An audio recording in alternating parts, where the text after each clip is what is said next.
WCHR Gala Committee has decided to start a winner on the invitation. Along with that tradition, the artwork created, gifted to the rider. This year, the artwork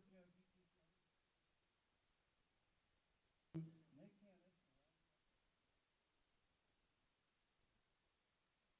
champion. The WCHR Gala Committee would also like to thank all of its donors, sponsors. Without your support, this evening would not be possible to enjoy the night. Here with us to present the artwork is Wetherill, the chair of the WCHR, Wheaton, the vice chair of the task force, and artist.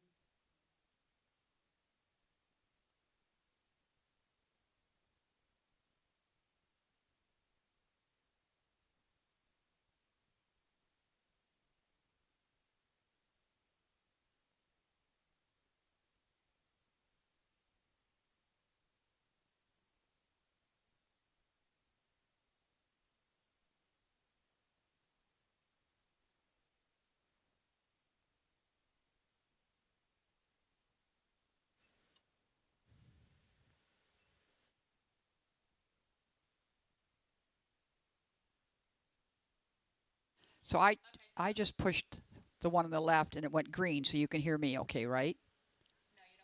Tonight we'll watch some of the world's best horses.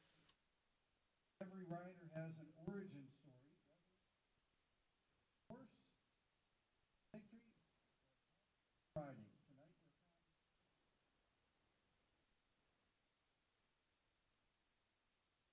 we're winning last year.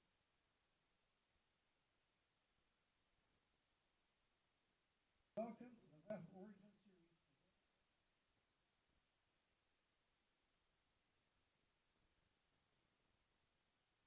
I'm Mechanic, and this is my origin story. On the weekends after school, I'd go to the stables where I grew up, and there was a lot of trainers at the facility. And I used to literally put my saddle on my bike handlebars and drive around and offer, if anyone needs any help, I will gladly get on your horse, whether it's a green horse, old, young, a pony, a huge horse. I didn't really care. That's how catch riding started for me, and then it just sort of turned into a whole thing. The origin of my A show career started in Indio, 2001. My parents had gifted me 1 week at Indio as my Christmas present that year, and a lot of things changed in my life that week. No one really knew who I was, and I was sort of just stepping up and competing against the world's best juniors. And that one Christmas present really led to my world of this where it is today. I really am so grateful for my parents for giving me that opportunity. Rome's not built in a way. I wasn't given top horses and I had to really.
Wellington, South Florida. They're a private group who enjoy horses and great outdoors. Their members have a strong appreciation for watching a hound work, experience their horse's natural ability on the hunt field, and the beauty of natural landscape here of South Florida. They have an active social club that hosts an array of activities and equestrian events throughout the year. Any level of riding is welcome to join. Riders can choose what kind of experience they want to have. Everything from mild to wild is available. You can choose the pace of the ride, and they provide the opportunity to get out of the arena and have a different kind of fun. A horse trained as a fox hunter will become a better show hunter by exposing them to many obstacles that cannot be duplicated in the show arena. Their group holds hunt exercises, formal hunts, and hunt clinics in Palm Beach County, Martin County, and throughout Florida. They also sponsor educational and fundraising events.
Ondine de Orleans, 11-year-old by Vigo, born and bred in South Florida. She's got a great technique, a great front end, great follow through behind, beautiful across the ground, a lot of ability.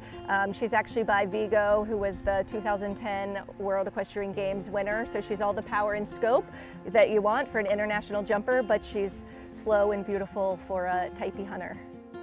So it's our first time going under the lights, but I think that her strong personality is just what we need for a class like that. She's a fighter, she's tough, and she's ready to compete. Ondine's grown up at Weth, so this place is her home. It's her stomping ground. It's Ondine's world. We're just living in it. This is Lafitte Demuse. He is known as Lafitte in the stable, and this is my 7th year with Lafitte. One of the reasons to watch out for him is because he's won almost every major hunter class in the United States, including this one, and he's always ready to go and ready to perform for the crowd. He loves a big occasion. The more pomp and circumstance, the better. He has a huge fan club. He has quite a following. There's a children's book about him, and he's got all the fans.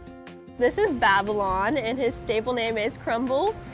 And yeah, he lives up to his name for sure. I would say Crumbles is funny, obviously. I don't know what he's doing. He's got a very funny personality. He's magnificent, outstanding. Yeah, just all of the incredible words you could find for such a talented horse. He's kind of like a toddler. He always wants to win. He definitely goes in with confidence. And just stepping into the ring every time, I think I definitely feel confidence too from the way he feels. He's always excited. He always gives like a 110% effort. It's really nice to see. It would be very cool to win. I don't remember if a junior has won this class in a while. It's mostly professionals, but especially with him, it would be a very special moment, and I think it would make me very happy. And he would obviously love the ribbon. He likes to eat the ribbons whenever he wins. He'll like chew it all up, so that'll definitely be his marking if he wins. Oh, it really is like a who's who. Well, it seems like the stage is set, so let's hand it over to your commentary team now, Bobby Reber and Haven Schatz. Good evening, everybody. So here we're at a beautiful evening in Wellington at the Wellington International, and we're in the Grand International Ring for a very special class. And Havens, what do you think about this class? You've ridden in it, you've experienced it live in the ring. It's just such an amazing class to be a part of and spectate, ride, I'm sure judge, as you've probably done before. It's just one of the highlights of our whole year, and I know whether you're a young rider or done it a million times, you still want to qualify, you still want to be in it, and you still want to give your best shot. So in order to qualify, the riders have had to be champion reserve this week at this horse show, correct? And then, of course, there's also the ones that have been leading in the WCHR, the different standings, and they're also participating in this. Yeah, it takes a lot to get in this class. We were talking to John French earlier, and he wanted to be in it so badly and almost didn't make it, and he finally got in and is ecstatic to get in. So it's definitely something that everybody wants. And we have a top judging panel tonight. Panel number 1 is Alex, Jane, and Rob Bealfield. Panel number 2 is Chris Wynn and Mary Fema. And panel 3 is Mary Lisa Leffler and Mark Youngher. So all top in their business of judging. And it'll be interesting how they watch this class. Now they're in 3 different places in the ring, so they're going to see 3 different views. And by that time, by the time the course is done and the round's done, they will throw up their scores, which we'll have up on you'll see up on the screen, and we'll see how they make out. Should be an exciting night.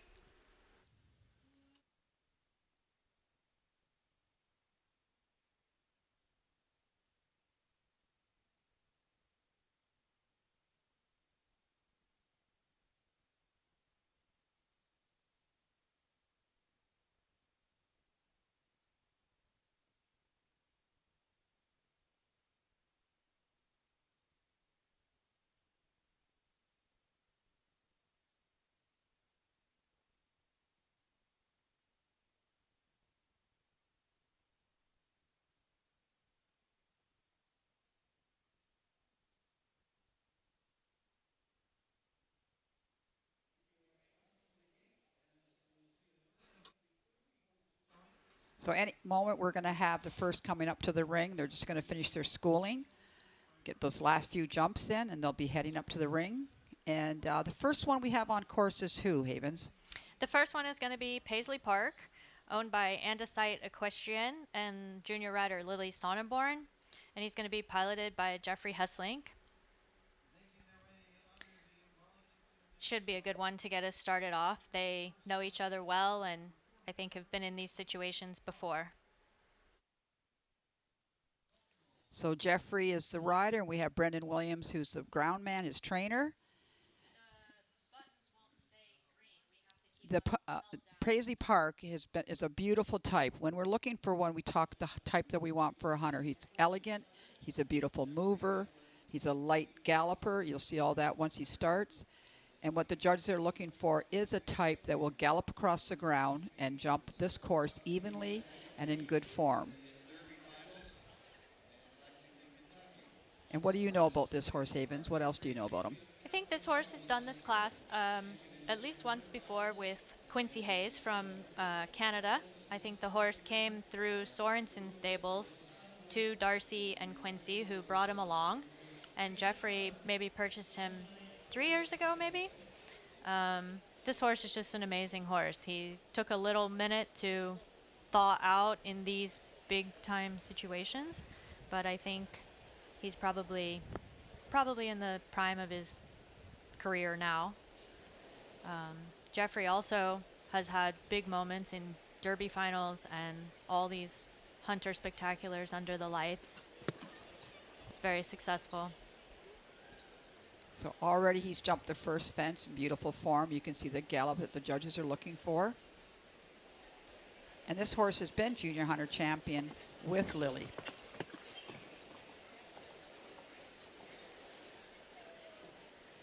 And, you know, the judges like to see a horse canter down the center line nice and straight, keep it all even, keep the gallop even.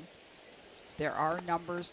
Up one line, the first line they did at 6, but then as they do the bending lines, they're a little bit unrelated, as long as they meet them evenly. Great expression this horse has, isn't Super it? expression. Oh, A little long there, but he jumped it in good form. I think maybe swap, just a little peaky. Yeah, he did have a good little stare down, didn't he? That oxer is actually wider than, not in width of jumping it, but standard to standard. Maybe just looks a little bigger than they expected to when they came out of that turn. In a big ring like this, there is a lot to look at.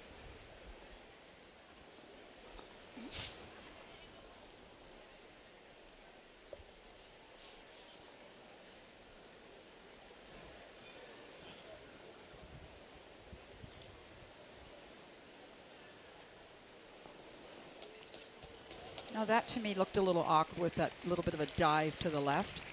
And then he had to hold him back out to get that lead and get to the last fence. Yeah, he just went for that outside lead. Yeah. And so obviously it'll be right in front of the two judging panels on the side here. It'll be interesting what they see from the angle. Unfortunately, we are watching it on a monitor rather than actually seeing it with our own eyes in the ring. We're watching the monitor. So sometimes what we see could be slightly different than what they all see in the judges' panels.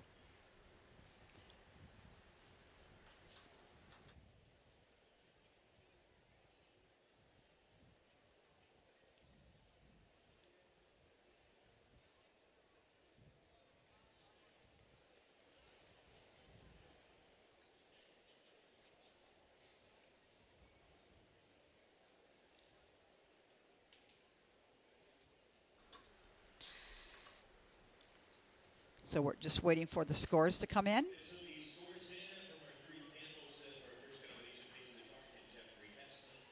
It's a score of 82 from panel 1, score of 76 from panel 2, and a score of 81 from panel 3. So the scores are 82 from panel 1, judge 2, 76, judge 3, 81, for a total average of 79.66. I would think that lower score is probably the panel that right from where that second to last jump where we dove a little bit left. I would agree with you. Yeah, so that's probably where that came from. All right, so now we have on course Now we have Sophie Gotchman riding Coulter. Sophie is a very talented younger amateur rider, rides jumpers, hunters, has come up through the pony ranks. Her family is very big supporter of all aspects of our hunter-jumper industry, with her sister showing in 5-star Grand Prix and international competition. The family rides with Scott Stewart in the hunters, and I believe Derek Kenny in the jumpers. It's a family affair for these guys. And Sophie's a senior at Harvard University. Wow. So she's got a lot on her plate. So far she's having a nice round. Again, a beautiful type. Love the color of the bay with the white socks, always a little flashy.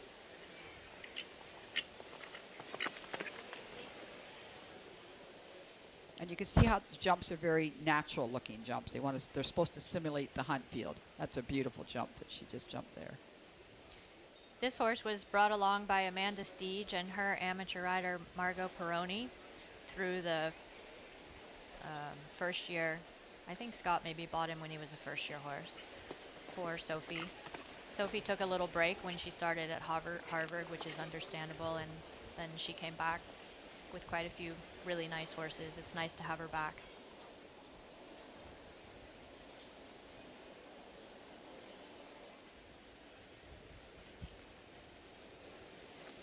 Nice and straight there, beautiful jump. So you can see where she held him a little straighter there and then giving herself lots of room to get to that last fence. Very nice. I Really think this is going to be some nice scores here. Really nice round, yes.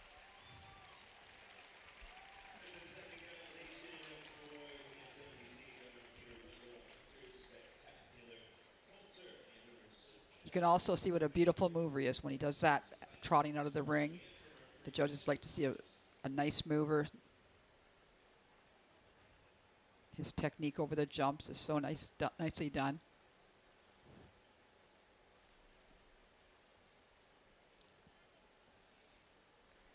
So as her scores come in, they're good scores. 89 from Judge 1, Judge 2, 88, and Judge 3 and 87. We're a total of 88. So this will be the round to catch early on. And those scores really reflect what a beautiful ride she gave that horse and how well he jumped and his movement across the ground. And that's what they're looking for, that nice, even pace. Every jump the same. So that was very well done on Sophie's. And who do we have now? Now we have Nick Hannes riding John and Stephanie Ingram's Odette. This would be one of your dream teams from last year. Nick rode this horse for the Ingrams in her 3-3 green year, winning almost everything they tried competing in. She was green incentive winner, won the challenge at Capital Challenge. I believe she was champion at the Pennsylvania National Horse Show. Emily Williams took over the ride here in Wellington, as Nick is so busy in California. And I think this is their first class to be reunited. So it'll be fun to watch them get back together. And we'd have to definitely say that Nick is probably one of the top hunter riders in the country. He does such a beautiful job on everything he rides. And he can ride any type of horse. Always forward, always on a great gallop. And again, a beautiful type, what we're looking for, the carriage. This horse, I believe, came out of the Paul Schockelmoll stable in Germany and found her way last year to Brianne Goutal, who thought maybe she could make an exceptional hunter. And I think she showed one time with Brianne, and Tom Wright said he thought the same thing and scooped her up. I think she's already shown with John Ingram in the 3-3 amateurs. And I'm hoping that after this week, John will get his chance because they're a good match also. John's a top amateur rider.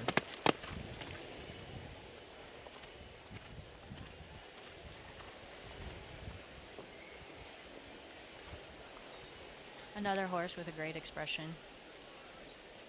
And it's so nice to see when Nick gets there how he gives that great release and really allows the horse to use her back.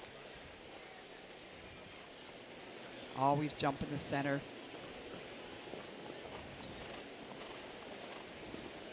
Bringing her home. Look at the expression. Nicely done. Nicely done.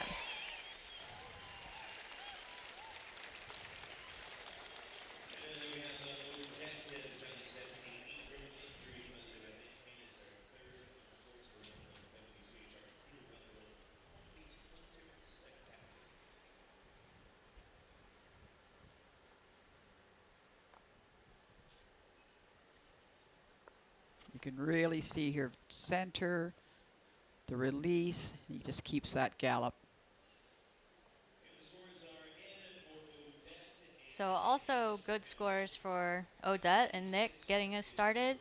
Judge 1, 86, Judge 2, 87, Panel 3, 91, for a total of 88, which will match Coulter.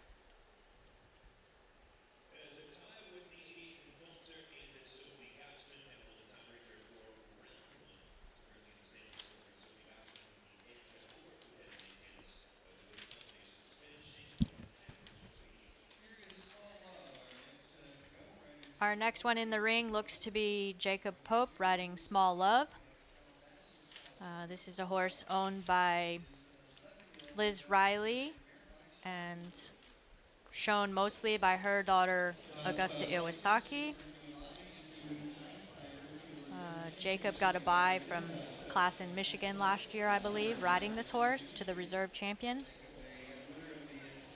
And Augusta's away at school, so obviously this is why Jacob has gotten the ride. Yes, I asked Jacob why he got the ride or how he got the ride on this horse. And he said that he had done some catch riding for Liz while Gussie had started school. And Liz had told him, if you ever find a horse that you think would make a great hunter, please let me know. And he went to try this horse as a jumper and thought, I think this could be a pretty nice hunter. So he called Liz, and Liz bought her, and she and Gussie started working with her. And I believe Gussie was second in this class a few years ago with her. She shows her successfully in the amateurs and in derbies and kind of whatever she wants to do with her. And I guess Jacob had a bye, and Liz was nice enough to send the horse down for him to have the opportunity to show her tonight. Jacob's another wonderful rider. Does such a good job on the hunters and the jumpers. This mare shows, you know, for a little mare, she shows lots of scope. She gets there easily. This horse, I think, also came out of Paul Schockelmo's stable, which is known more for their sales of jumpers, but they definitely have had produced a lot of really nice hunters also. Now, it looked like he got down that line. Looked like she wanted to take over a little bit. Yeah, just took over, and being right in front of the judges, Yeah. I think her score will reflect that. So I think that those last three jumps just might get her a little bit lower score than what we've seen. She was the second to last jump. She got there deep and was quite quick across the jumps. Very good there. That was a lovely jump. It's a beautiful night here in Wellington, but the wind looked like it has picked up just a little bit. I can see the flags from our vantage point blowing a little bit, so that always changes things for these horses. The scores coming in for Small Love: Judge 1, 80, Judge 2, 81, Judge 3, 82, for a total of 81. Again, just getting a little quick at the end of the round. Yes. And by getting quick, she jumped a little flat, and the distance got away from him a little bit there. And but so far, the score is basically right on. Yeah. And the judges are all nice and close together, so their vantage points are working well for them. Yeah. Now, next in is Bone Starlight, ridden by Catherine Mercer, known to all her friends as Pippa. She rides with Savannah Talcott and Allie Sweetnam from Sweet Oak Farm. She's an 8th grade student at American Heritage. She's probably one of our younger riders in the class. She was champion at Capital Challenge. She was junior hunter champion in 2022. She's come all through the pony ranks. Now a little deep got a little deep there, a little early, but certainly a little deep. But certainly the horse jumped it very well. I think this horse is a little more seasoned than some of the ones we've seen, the first-year horses or the 3-6 green. Now I'm showing my age. But this horse has done junior hunters with Skylar Wireman, who's now representing the United States internationally. And then he was with Sam Schaefer for a minute, I think, and then came on board as a junior hunter as part of Pippa's string. Very good jumper. Super jumper. She's really become a good little rider, Catherine, hasn't she? Yes, she has. Yeah. I mean, I've watched her for years on her ponies, and she's now doing the equitation. And this horse is turning out really nicely for her. I thought at 13 this might be her first time doing this class, but Allie said she did it last year on Primrose, another one of her junior hunters. Now it looked like she had a pretty good rub on the vertical coming into the line. Saw the pole move. So that'll certainly reflect part of her score. Otherwise, nicely ridden. And as far as the rubs, when the judges see the rubs, they just have to, and you'll see on the they'll have to, obviously the ring crew will go out and check it, make sure it's not dislodged. I think it just ended up being a bit of a hard rub, but they'll have to decide on what level of a rub that they want. Was it a light rub, a hard rub behind? And that will show up in the score. So her scores are coming in. Panel 1, 83. Panel 2, 83. Panel 3, we're waiting.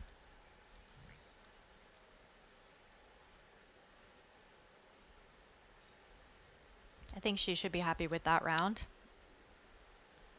And she hasn't had him very long, has she? I'm not sure when she got him.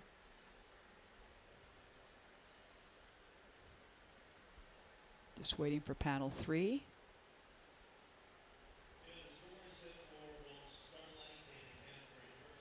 And panel 3 comes in with a 79 for a total average of 81.66. Yeah, she'll be very happy with that. I would think so. I would think so. She's got many more years to do it, and I'm sure she'll qualify many more times. Okay, next in we have Vidalgo and Michael Murphy, trained by Richard Kunkel. This horse is fairly new to this sport. He was an eventer in England before transforming to a hunter.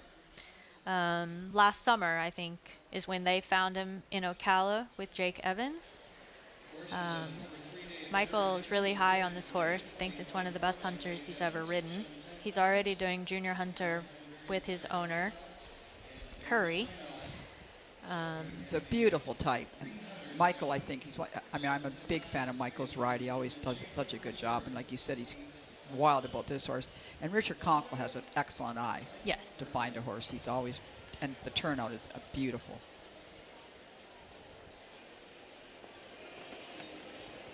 And it's just a first-year horse now. Aren't they doing it in the greens? Yes, and I don't think they've done it very much in the greens. I think it's done more junior hunters than it has 3-6 green, or I think green confirmation this week it did. That's what I saw in the confirmation. The horse is a little bit older. He's 12 years old. But when you come from a different discipline, he's had a whole other career. It's like a racehorse transforming into a hunter or something else. Well, being from the eventing world, he'll certainly be brave. He should be brave. It's going nicely.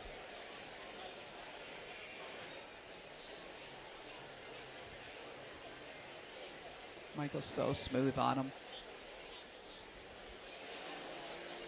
And again, another one with a beautiful expression.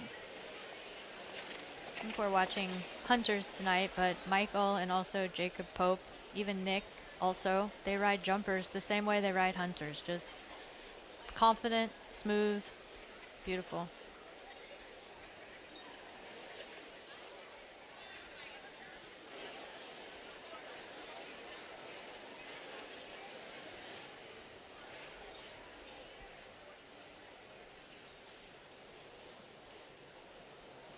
A little quiet.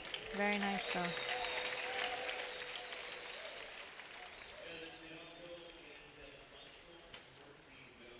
those should be some nice scores.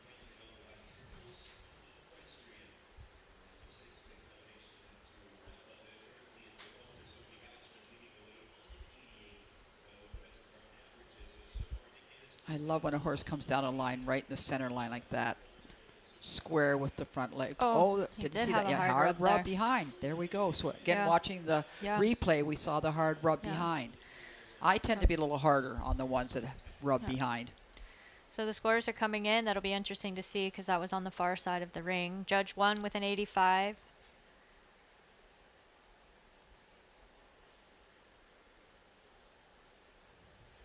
You know, for a horse first time under the lights, maybe just going up that first line away from the gate, next to the crowd, just got a little starstruck.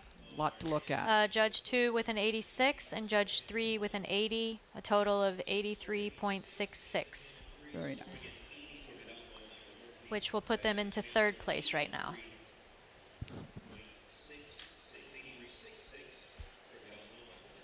So now we have Casino Cash. Another one of our up-and-coming junior riders. Another family very supportive of the hunters, jumpers, and equitation with Val Renahan. Again, this horse is probably one of your more seasoned horses. He's competed at Derby finals. He was one of Ariana Marnell that owns Babylon's first junior hunters. He was Horse of the Year last year in the large, 15 and under. Brooke is a beautiful rider. She's got such a good feel. And her family they raise in Oregon cutting horses, I believe it is. No, maybe it's reining horses. Reining horses? Reining horses.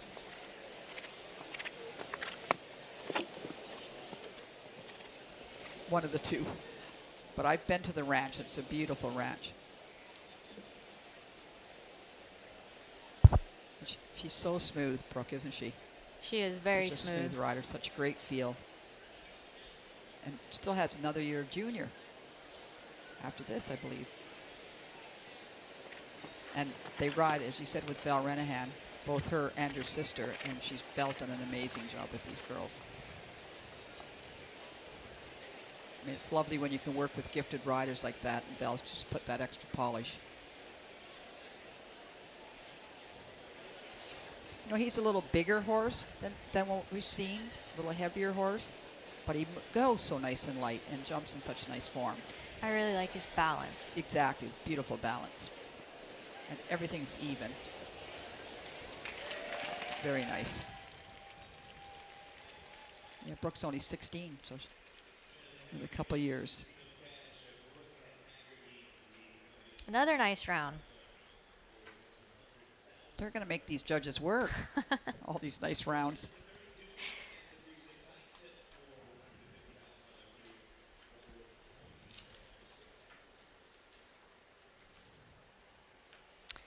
And her scores coming in at 85.5, an 82 from Judge 2, Judge 3, an 86 for an 84.5. Now she takes over third place. Nice. She'll be very happy with that. We still have Coulter and Odette tied at the top with an 88. And the next one to try to catch that is Paige Walkenbach with her own Ever So Often. She rides with Jim Hagman and Erica Quinn.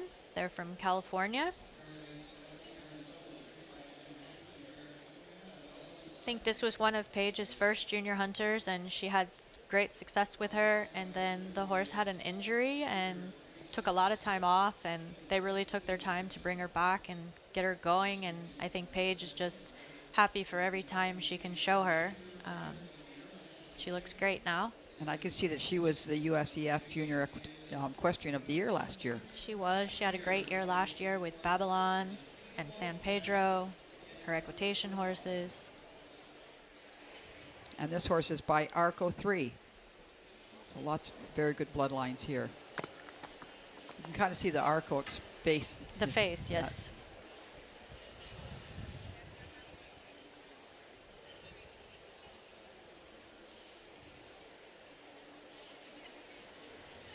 So many of these horses were bred in Europe to be Grand Prix jumpers. not all of them end up being Grand Prix jumpers. It's the fact that we end up being able to make this type of beautiful hunter. It really gives them another whole venue.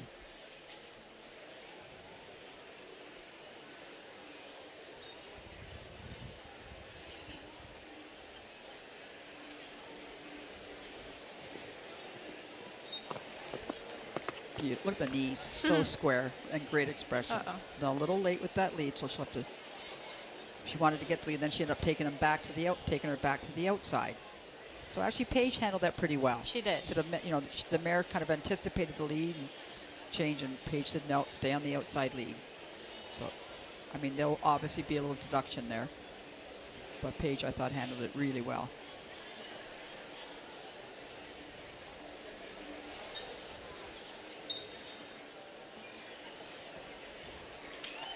Very nice. Really nice gallop to the last one. Mm-hmm. Again, that is an unrelated distance, but it sure is nice when you can gallop home. And that jump is not the easiest jump, the last jump, because it's right by the end gate, and it's so easy for a horse to get distracted by the end gate. Correct. So the rider really has to be on top of their game to keep that horse's attention. And ever so often, scores coming in, 83.5 from Judge 1, Judge 2, 78, and waiting for Judge 3. Judge 3, 86.5 for a total 82.66, which will put her into 5th place right now.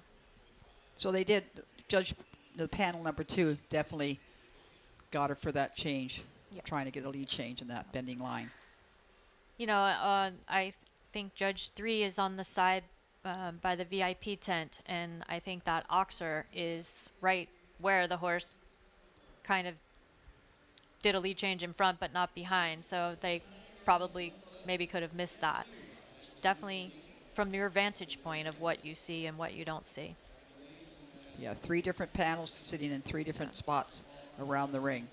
Certainly makes for different viewing. Next in comes Lily Sonnenborn. She's the owner of Paisley Park, and now she's on one of her other horses that she qualified. Guess Who? This horse they bought him from California, Irene Neuwirth and John Bragg. And he burst onto the scene maybe 2 years ago at Capital Challenge. They asked Liza Towell to show him in the first year green just to get him acclimated to an indoor before Irene showed, and I think he won every class. He's an incredible jumper. And Irene had a great amateur owner fall circuit. And this is a relatively new addition to Lily String, is it not? Yes, I believe maybe late last summer, but I think she started showing him down here. She's just moved up to the 3-6 juniors with him. She had a very successful 3-3 junior career last year with her horses. Well, she's doing a really nice job. Great job. A new mount for her. A new mount, and I would have to think this might be her first time under the lights. Oh, I'm sure it is.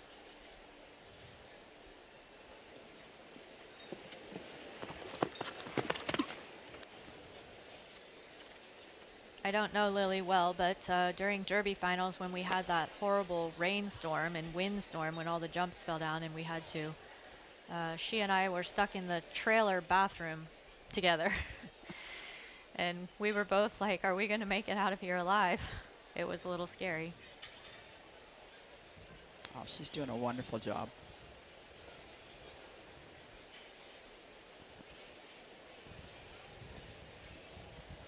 Look at her gallop to that last line. I thought that was very well done. Good job I for love her that first gallop. time. You bet. Check, check. Her riding is really, Jeffrey's done an amazing job, really. Brendan and Jeffrey, they've done a great job bringing her along.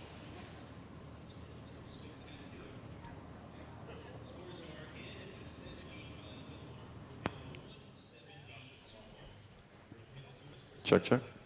No, we didn't touch any.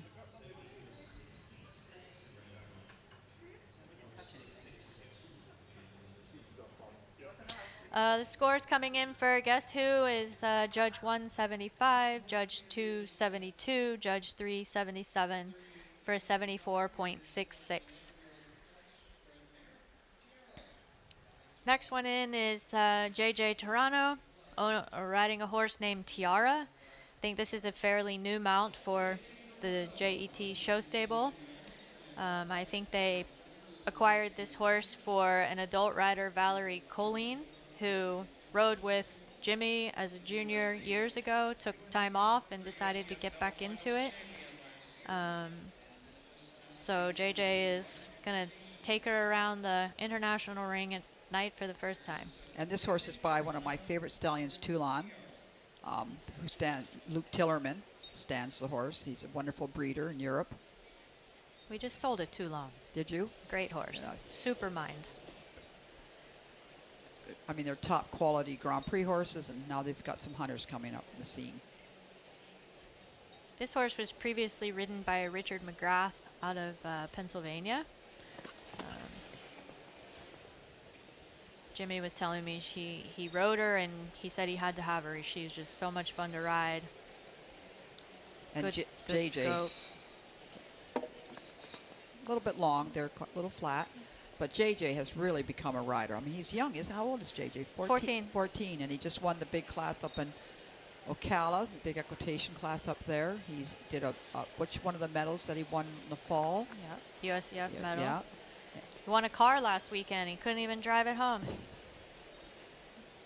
And he is a cool customer. Great feel.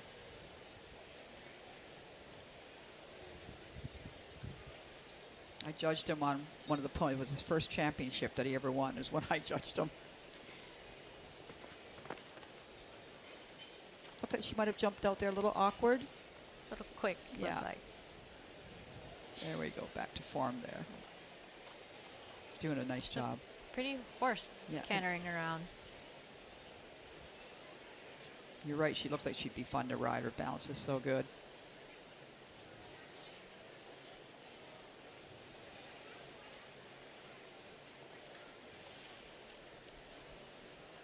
I think we're also seeing JJ becoming quite a good catch rider. He's starting to ride a lot of different horses and doing a wonderful job. I think everybody says about JJ just his dedication to the sport, to wanting to know everything about the horses, and it's pretty cool. Yep, he walks courses with his dad. I see him listening. I mean, he holds on everything that Missy Clark helps him in the equitation. He's right there, and he'll ride anything all day. I was talking to his dad the other day, Jimmy. He was saying he's on horses all day long. He'll ride for anybody.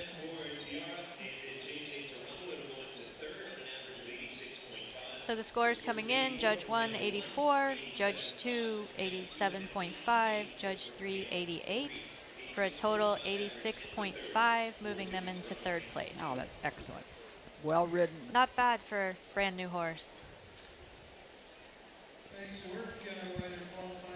Now we're on to Sheila Motley and Way with Words.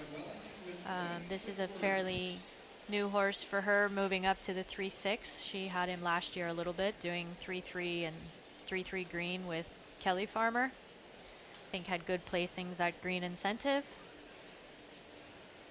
And I think down here, I think Sheila maybe has been champion 3 times, including this week with him.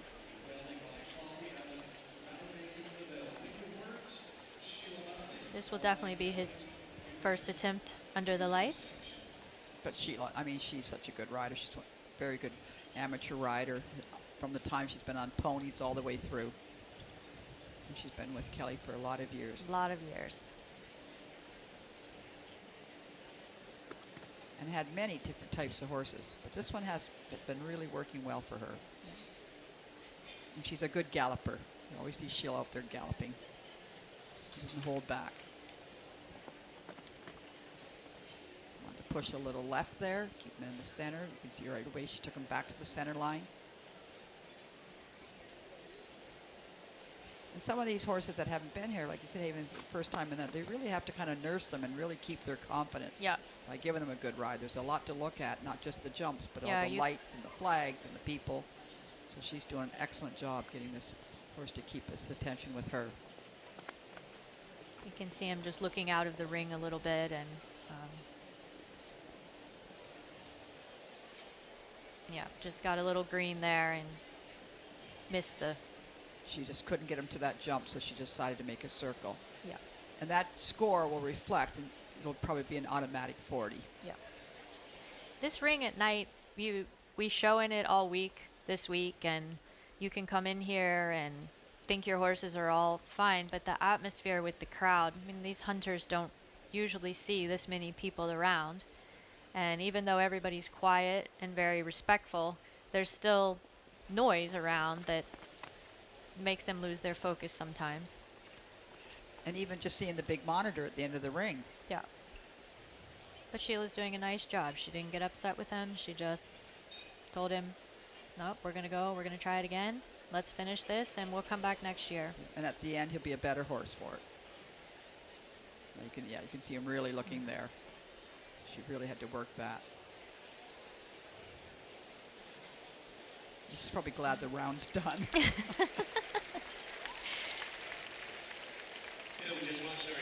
I think as a rider, you go in wanting to win, but when something like that goes wrong, you kind of change modes in your mind to what you're going to do to make it the best you can for your horse and yourself, so that next time it's all okay. Another horse show. We've been ready for another horse show. And I think she did that. You bet. And you called it, each judging panel give a score of 40, with a total of 40. Now comes Scott Stewart on another 8-year-old. Only been showing this year in USA. He imported him in November. He was an approved stallion in Europe. By Diamant de Semy, French bred. French bred. Diamant makes some very good hunters. And Scott's been 8-time WCHR champion rider. And then leading rider at Devon, Capital Challenge, Penn National, Washington, and the National. One of our top leading riders. And how many times has he won this class? 3 times, 4 times? I know with Catch Me, maybe twice in a row.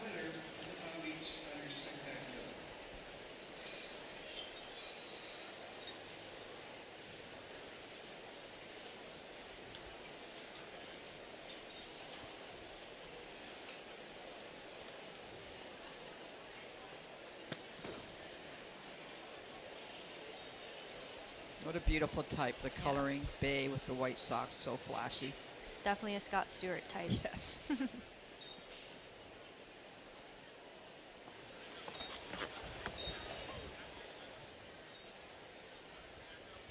He told me that this horse had done some young jumper classes in Europe, so being that he was 7 years old, he's probably shown in some pretty big venues, but he's probably not shown at night. And they have classes over there, like style classes, Correct. don't they? I'm sure he's done some of those. Yeah.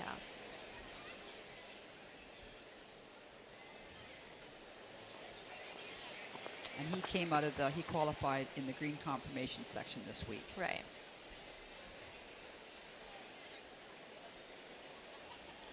And Scott's keeping him a little in hand. He is keeping him in the hand. bridle. I haven't seen this horse show since the very first time Scott showed him, and he was definitely on edge and not knowing what he was doing that week, and he's definitely improved. It certainly just takes time to get these hunters to really relax, and especially having been a stallion recently. Look at smooth. Scott's such a smooth rider. He's getting the best out of him. Very nice, excellent form.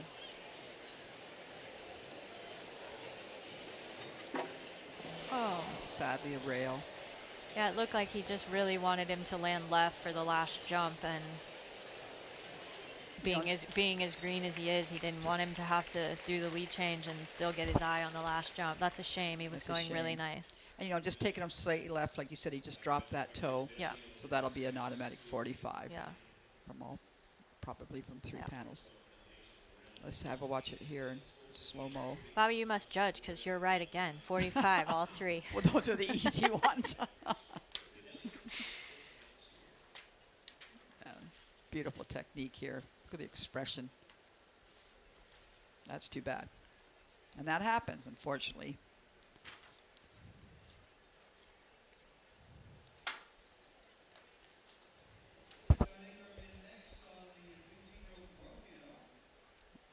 have Romeo now with John Ingram. Another one of our top amateur riders, John, another family that gives so much to this industry. This horse is a pretty seasoned horse. He came out of California years ago. Dave Belford and Chris Payne from New Hope bought him and brought him over here for Caroline Signorino. And I think Chris did show him in this class that year. And then he went to Heritage for a little while, and then Tom Wright found him and got him for John, and Martha's been grand champion on him in the 3-6 amateurs. John's been grand champion on him in the 3-6 amateurs. He's a horse that always steps in the ring wanting to do his job. And John is one of the best amateur riders by far. And he qualified, obviously, in the 3-6 older, the Yes. amateur. And he has one thing about Tom, he's really put a wonderful string together for John and his daughter. Yeah.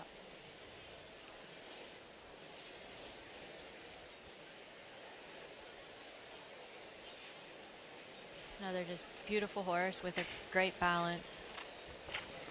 And it's so nice to see. Look at the turnout these horses have. Their coats are in perfect condition, the braid jobs.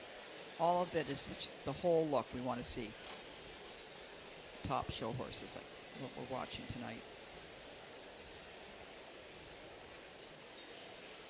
John is probably one of the nicest people on the circuit, as his daughter Martha is.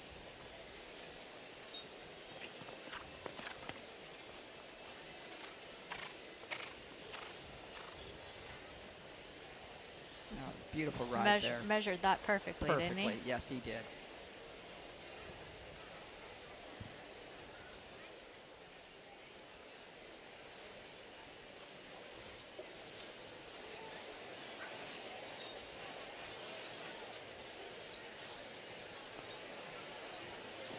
He's going to get the lead change, make it smooth. He just stayed out to get that lead change.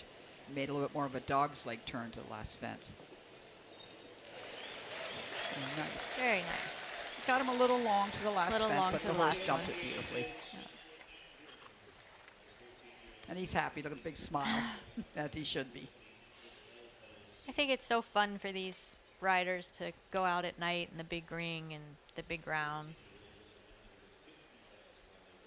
Last night they had the 3-3 amateur classic because they don't have enough time to include the 3-3s in this class, so they have that on Friday night for them, and those people just have the best time. And you know, it's John's 8th time doing this class. 8th time? Yes. Wow. 8th time. Okay, so his scores are coming in. We're waiting for Judge 1. Judge 2 is in 80. Judge 3, 78. His scores in for Romeo and John Ingram at 82.5 from panel 1. And an 82.5 from panel 1, giving him an 80.16. It's an 80.16 average for Romeo and Johnny. Next to work it is So next in the ring we have Can Can, ridden by Ava Barnes. Most people that know anything about the Hunters would know this horse with Christopher Payne. I think they've won everything. Such a great little jumping horse. And I think Ava has been chomping at the bit since the day they bought him to get her turn. And on only their 4th time together, she's managed to qualify for the night class, and here she is. And I've always been a huge fan of this horse when he did, whether he's done. He was a former jumper, Grand Prix horse with Evergate Farms, and then they decided to make him a hunter, and he just absolutely loves him. Her grandmother, Stephanie Ring, has been an amazing client and supporter of her, and an amazing client of David and Christopher's. And this horse always tries and always has a great expression. Such a pretty horse. And she just took a little time for that lead change. Just doesn't know him that well, but she did the right thing and made sure there was no big mistakes. And look at the form. And for a little horse, he's very scopy. A beautiful jump there. That, to me, that's a 10 out of 10 jump. Brings his head down, everything comes up.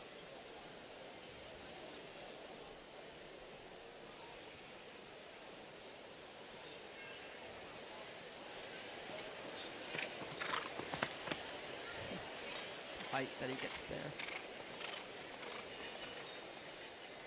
I thought she rode that beautiful. Just loosen those reins and let him gallop right down there.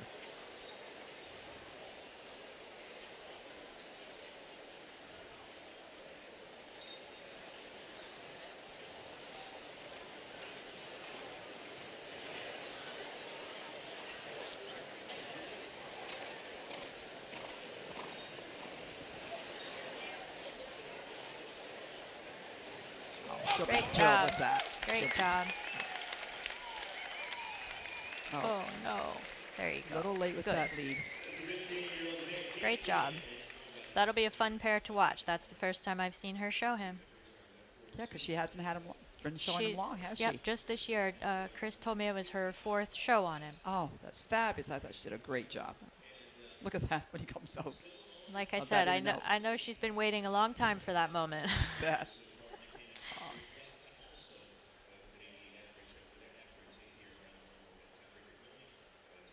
Yeah, this is her 3rd show with him.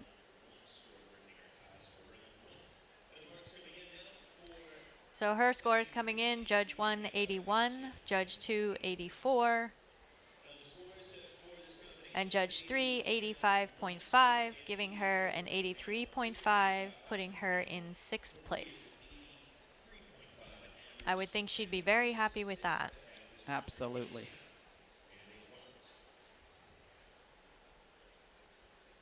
We'll continue on next. It is a 4-time world champion professional rider. Okay, so next in the ring we have Caden and John French.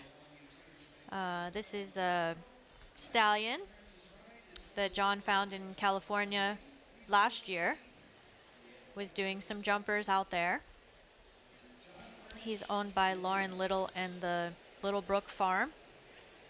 She has shown him in the Amateur Hunters, but she's off at college, so John gets to take the reins now.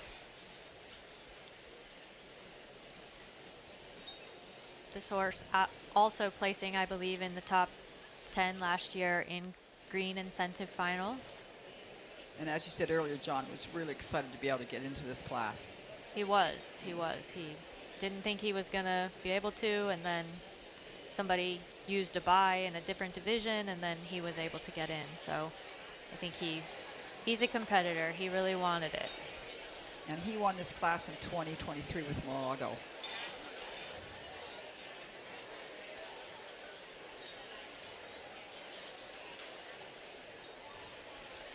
John, outside of this class, he's won Derby finals multiple times. He's been WCHR national champion multiple times. He's won the challenge class at Capital Challenge 6 times. So he definitely is one of our top riders. He's been doing it for a long time, over and over and over, with many different horses. Now he and Ken Farrington have a great thing going. They have a lot of clients. And he is a stallion, correct? He is a stallion. He is still a stallion. And you can see that sometimes he gets a little mouthy, so you can see John having to work through that, kind of get that little stallion mouthy, but he's jumping so well. Again, another beautiful type. Elegant.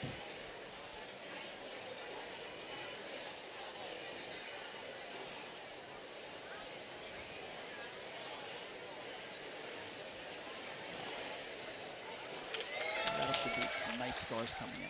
Yep. I did have a question about how they get to jump the order. So I think it's how they get, the kind of the order of this class. Yes. And how does they come about that? To the order of go? Yes, the order of go. Because the horse that won, the horse that's the last horse, is it by points? So I believe the order of go is random. What John was saying earlier about how he was getting in was they allow so many buys, and then you have multiple qualifiers out of the divisions. That John actually was the 3rd place horse on points in the green confirmation, and somebody was the same in the regular confirmation, and they were trying to decide who was going to take the reserve spot. Right. And then they decided they were going to do it on points in that division. Okay, thank you. So his scores coming in 79, 83.5, and an 83, which is an 81.83. So I think John will be happy with that because that was the horse's first time under the lights. But I'm sure, knowing John French, he wants to do it again. Absolutely. I mean, the horse did look a little ready, a little on the Yes. muscle, but, and Yes. to be expected, like you say, the Yes. first time under the Yes. lights, but he certainly did an amazing Yes. job. Next in is Ryan Kenny, and Ryan works for Michael Britt-Leone. He's riding a horse, Outshine. Outshine has been around for a while. Michael won the Developing Pro Challenge last year, getting him a bye here. At Capital Challenge. At Capital Challenge. This horse was found by Greg Krolik years ago, and Greg showed him to success, and then he was sold, and he actually did very, very well in the equitation. I believe Beacon Hill had him maybe. I asked Ryan how he ended up with them, and he said that a friend of Michael's in California had bought him, and Michael thought that would be a really good horse for Ryan just to get in the ring and get experience and learn the ropes. So that's a really nice thing for Michael to purchase this horse for Ryan to promote a young pro. To promote a young pro. It's so hard for these young people to break in and get their chance. And Ryan works hard, and he probably deserves the chance. He works hard at it and helps Michael a lot, I think. So it's really, there's so many avenues for young people to break through, but it takes perseverance and hard work. Hard work. You have to keep digging in. You can't just expect it's going to happen for you. And surround yourself by good people.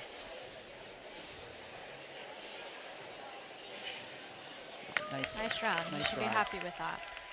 There's one jump I thought he landed a little split behind. Yeah. What we mean by cross cantering looked like for a step. Yep. Whether they caught that. Pretty horse. Very pretty horse. Ryan did a wonderful job. This is the horse he won the challenge on last year at Capital Challenge.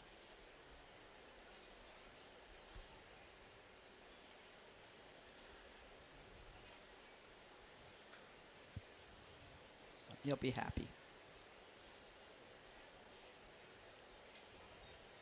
I like when they come out and they all look back at the board, see their scores. See their scores. His scores are coming in. He'll be happy with that. 84.5 from Judge 1, Judge 2, 85, Judge 3, 81.5, for a total of 83.66. And he will be tied with Michael Murphy in Vidalgo in the 5th position. So I think he should be really happy with that.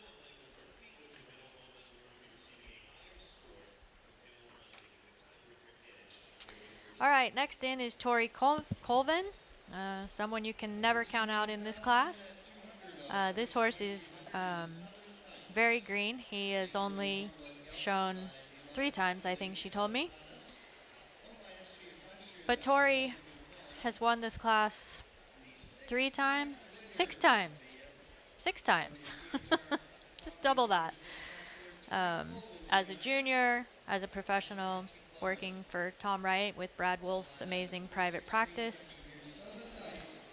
So we'll see how she handles with this young horse. And this is also the Diamant breeding. Yeah. You know, Tori was like you said, a top junior rider, and then became a professional, and has gotten herself puts herself a really good business, and can ride anything. Does such a nice job for so many different people. I had a question. We've asked people to, just so you know, we've asked people to send in questions. So if you have a question, you can just text either Havens and I. And this question was tack. Do judges prefer pelhams or snaffles? Does tack come into the picture? Personally, no. Hunters, I like to see them in a snaffle. Less is more for me. Pelhams we see more in the equitation. But if a horse has to have a pelham and goes nicely in a pelham, absolutely. It's not held against them. They also asked about saddle pads, whether full pads or half pads. And I don't think it matters. I think whatever looks nicely put together, well turned out horse, all works. Like this horse is beautifully turned out. Yeah.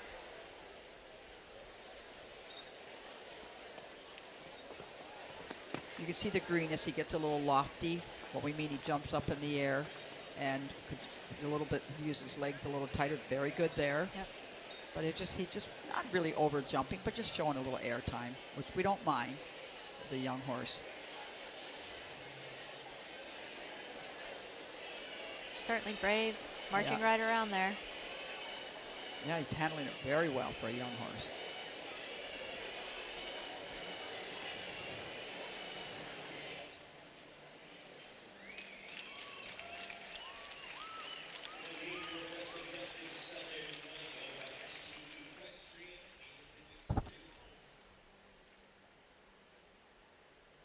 Considering his first time, a young horse coming in, I thought he handled it really well. Super. And as to be expected, Tori gave him an excellent ride. And the nice thing about Tori, when she rides a horse for you, she always educates it. It always comes out of ring a better horse. She's just not ponying around on it. She's really educating the horse. She just does everything so naturally. Yes. Okay, the scores coming in for her. Judge 1, 84.75. Judge 2, a 79. Judge 3, an 86.25 for an 83.33. Put her in 8th place right now. Next in, we have Grand Remo, ridden by Stella Prop. She rides with Brianne Goutal and Haley Zimmerman. And Brianne told me that this family has been with Brianne for 8 years. This is their 8th WEF. So that's a pretty good run. This family also competes in jumpers, equitation, hunters. 2 sisters, correct? 2 sisters ride? Brianne told me 3. 3, but I thought one of them stopped riding, just 2 of them now. I only know Stella and Clara, but I don't get to the junior hunter or even the young amateur ring anymore very much. This horse, Jimmy Tirano, had it for Cat Fuqua, and they had great success with it, championships all over the country in the juniors. And now Cat is off riding jumpers and winning championships in high-level dressage everywhere. Now, she chose to stay on the outside lead on that bending line. It looked like she was thinking about doing a lead change and then just chose to stay on the outside line. Yeah. And that, that to me sometimes it just depends on the horse's balance. If it looks a little awkward, but he handled it well. Such a pretty horse. Beautiful horse. Beautiful mover, beautiful gallop. Brianna does an amazing job with these girls. And she was WCHR Grand Amateur Owner Champion.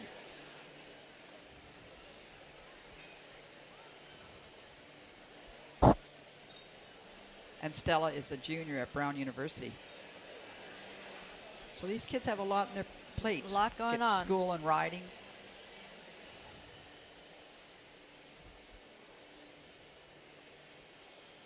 And she's working very hard to keep him right in the center.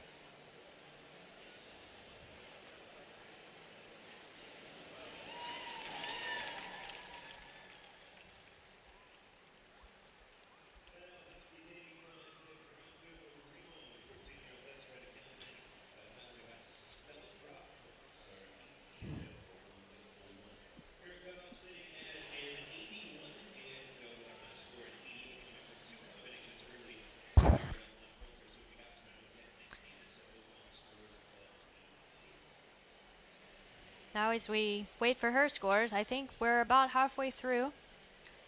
Her scores coming in, Judge 1, 85.75, Judge 2, an 83.25.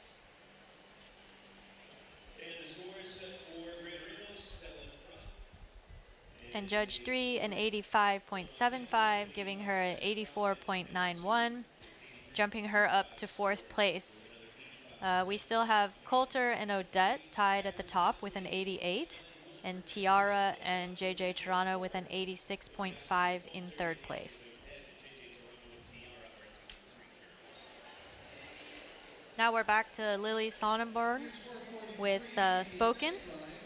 This horse she showed last year in 3-3 Junior Hunters to great success. So she should know him a little bit better than her first mount, Guess Who. And she's already been ridden around the under the lights. So let's see what they can do.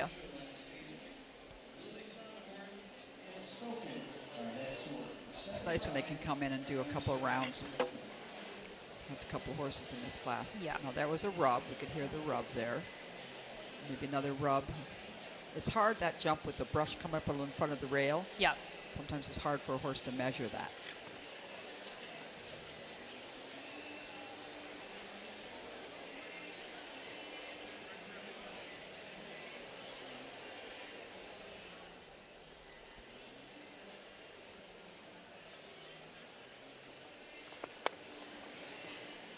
I thought she was maybe slightly under the pace.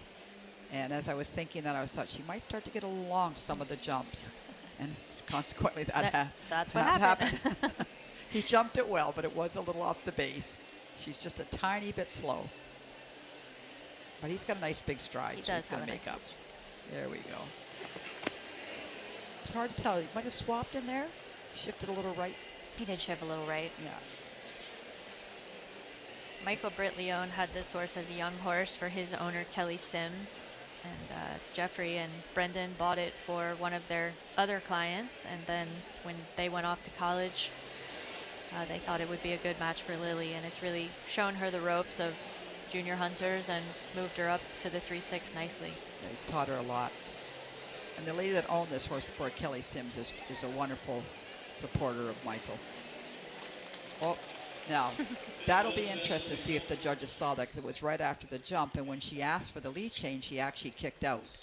But that's where the last jump, you said right by the in-gate, that horse just jumped that jump and thought, there's the in-gate. Yeah. I'm going to make a turn. I call it the in-gate magnet. And so as she put that leg back, he just had a little argument with her and kicked out. And lots of times that could be anywhere a score from 50 to 60, depending on how badly the judge thought the kick out was. So her scores are 82, 77, and a 60 for an average of 73. So there are your range of vantage points on how that Absolutely. looked. So the first panel that gave the high score, they're now scratching their head. What did we miss? All the way I've down, been all the there. way down at the far corner from what there happened. Right, and obviously the one that gave the 60 saw the kick out. Yes. So that's always fun to see. Again, all on your vantage point, what they saw. You can only judge what you see. Okay, so we welcome back one of our riders that's tied for the lead right now, Sophie Gotchman. This time she's riding Daydream. She's a 9-year-old mare brought along through the ranks by Haley Jane Rolfe. And bred by her family, a homebred. So this horse has had great success with Haley at Derby finals. I believe they were 5th. And then last year, Scott Stewart showed her, and he was 3rd. And Sophie looks like a little pea on her, but she looks like fun to ride. She's really a big mare, but she is such an athlete. She's probably one of the most athletic horses in the class. And she always gives air and has such good technique.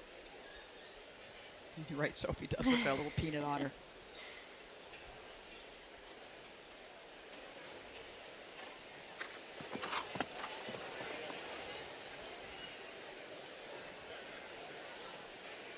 Lovely. And look at the expression. You know, they say sometimes chestnut mares have a bit of an attitude. Her attitude is lovely. Look at the ears forward. She loves her job. This horse, for being such a big horse, she's so adjustable. And light. Well, I don't ride her, but she looks like it. But I just like how light she is. And when you, even if, what I see sometimes if you gallop her, and I've seen her jump the bigger jump, she can really explode like that. That's look at her. A classic jump. That's the jump that we see. That was a 10 out of 10 jump. And the way I love to watch a horse that finishes behind. Uh-oh, little trip. Yeah.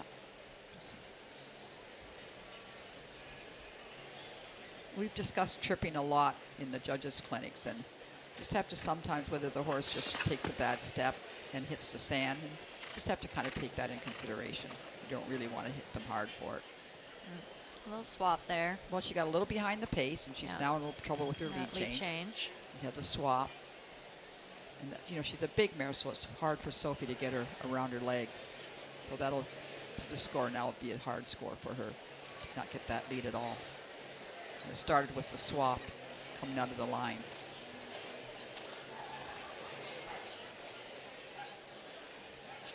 That's too bad because she jumped beautifully. Their 20th to finish. It's the second that was so much here this evening. And that was the Gotcha 3 horses entry, Daydream. Scores are in. It's a 65 pinball. Scores coming in for her, a 65, a 60, a 65 for a 63.3.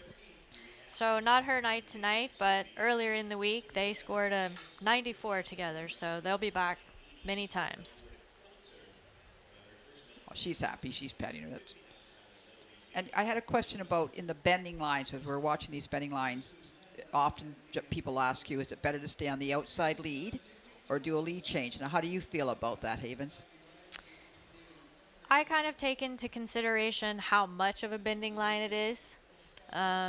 A lot of times I like to cheat and try to line it up as much as I can, so if they're on the outside lead, they're still kind of straight at both jumps. And keeping their balance and not getting there awkward. Keep their balance, but a lot of times you have no choice but to try to do a lead change. Right, and hopefully if you've got one that does a clean lead change, I almost prefer to see that so they arrive to the next jump on the inside lead. Correct. But like you say, if they can keep it on the outside lead and make it smooth, that's not held against them. Yeah.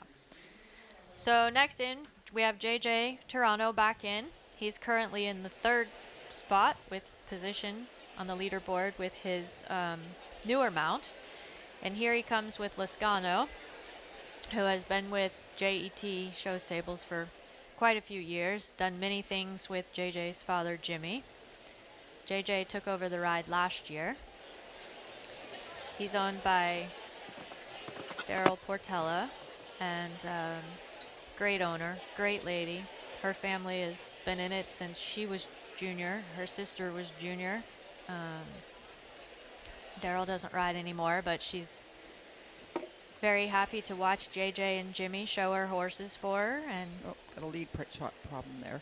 I feel he's a little bit slow. What do you think? A little slow on the pace? A little bit slow. A little quiet to the second fence, had a rub there, and then a little late with that lead change. He might feel he's a little bit up. He looked a little bit head shaking after the first jump.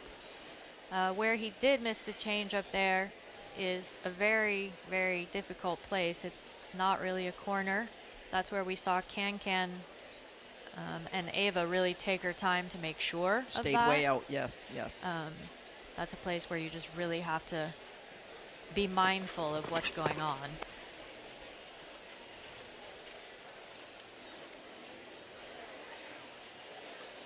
There, he's picked it up.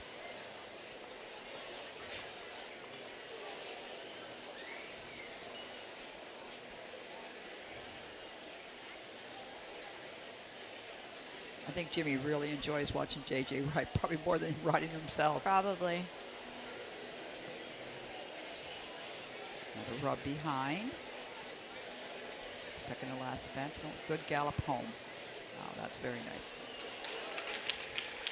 So there's a few things in there that I think the judges are going to add into that score or do slight deductions. People always say, well, what happens is this? What kind of score do you do this? It's all deductions. It's how badly you think the rub was, how late the lead was. Just all deductions.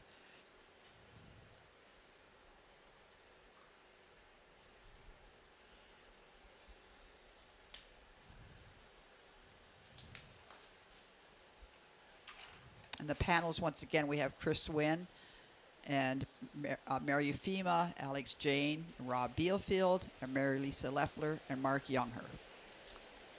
So JJ's scores are coming in with Lascano, Judge 1, 73, Judge 2, 75, Judge 3, 81.75 for a 76.58. And that'll put him in 16th place, which he's probably not very happy with, but once again, JJ knows how the game is played, and he'll be back for another try.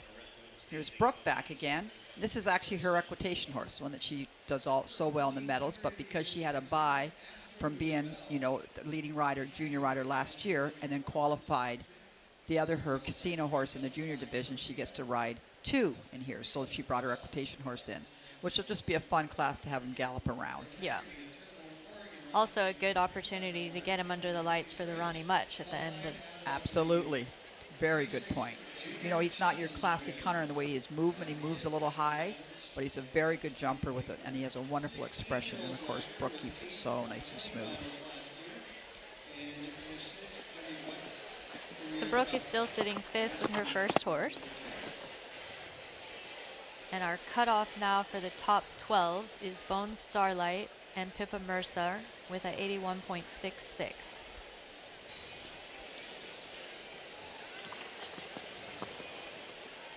She's so smooth, Brooke, isn't she?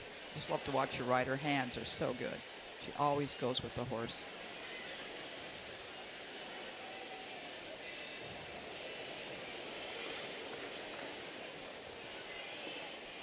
My younger brother never rode, but I always wonder, these sisters that do it together, and you're the younger one, and Kate had so much success and kind of paved the way, and then here comes Brooke, just as capable. And they were, the first time ever, 2 sisters were in the top 10 in the Maclay region finals last year. Yep.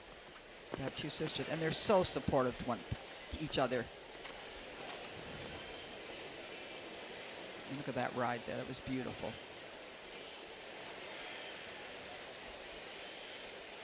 Yeah, Kate's away in Auburn. And Brooks moved up to one of her sister's jumpers, and then Kate will move up and getting a Grand Prix horse to do the bigger classes. It's having a very nice round. Yeah. This is actually very beautiful to watch. Even though he's not exactly a hunter, that type, but wow, that was a beautiful ride. So you really couldn't criticize the jumps that much. It's just his movement and the type of horse he is. Yeah, beautiful round though. Beautiful round. Like I said, she'll be all ready for the Ronnie Much. Absolutely. Is that still the name of that class? I believe so. Developing rider or something. Anyway, the class I'm talking about is a equitation class. You have to qualify throughout WEF circuit, and they have it, I believe, the last week here. Her scores coming in, again, 83 from 1, 83.75 from Judge 2, Judge 3, and 83.5. Total 83.41, putting her into 9th place. Yeah, and those are nice scores.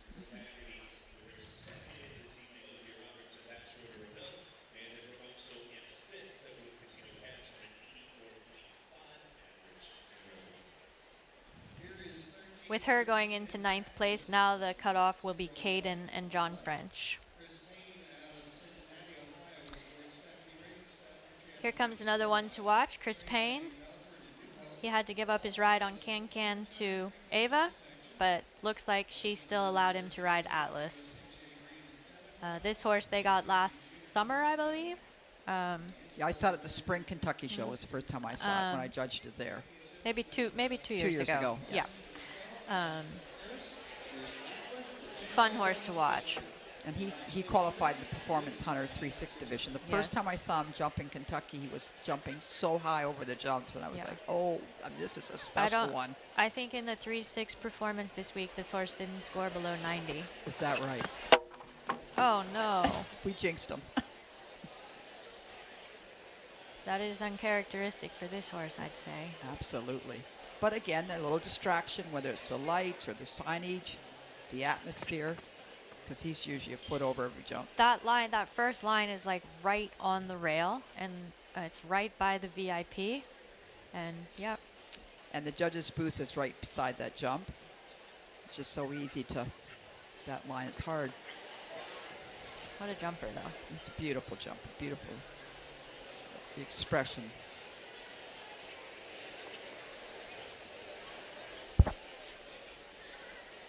But again, that's horse showing. Some days they're spectacular, and other days a little tired or a little distracted. It's an easy rail. Chris told me when they went to Europe to try this horse that it reminded Ava's mother, is it Ava's mother, Stephanie? No, it's her grandma. Grandmother, of their pony Prestige. Oh, yes, it does. Definitely. And that they just had to have it. He just jumped that last fence in perfect form. I think this horse won the Angelo Award at Devon, which is like awarded to the junior hunter that the judges think most exemplifies like your classic hunter. Yes, he was grand champion junior hunter at Devon and then won the award. Very nice. Well, that was too bad.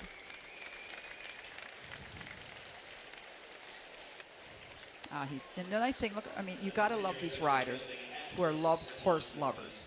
I mean, he's petting him no matter what. Yeah.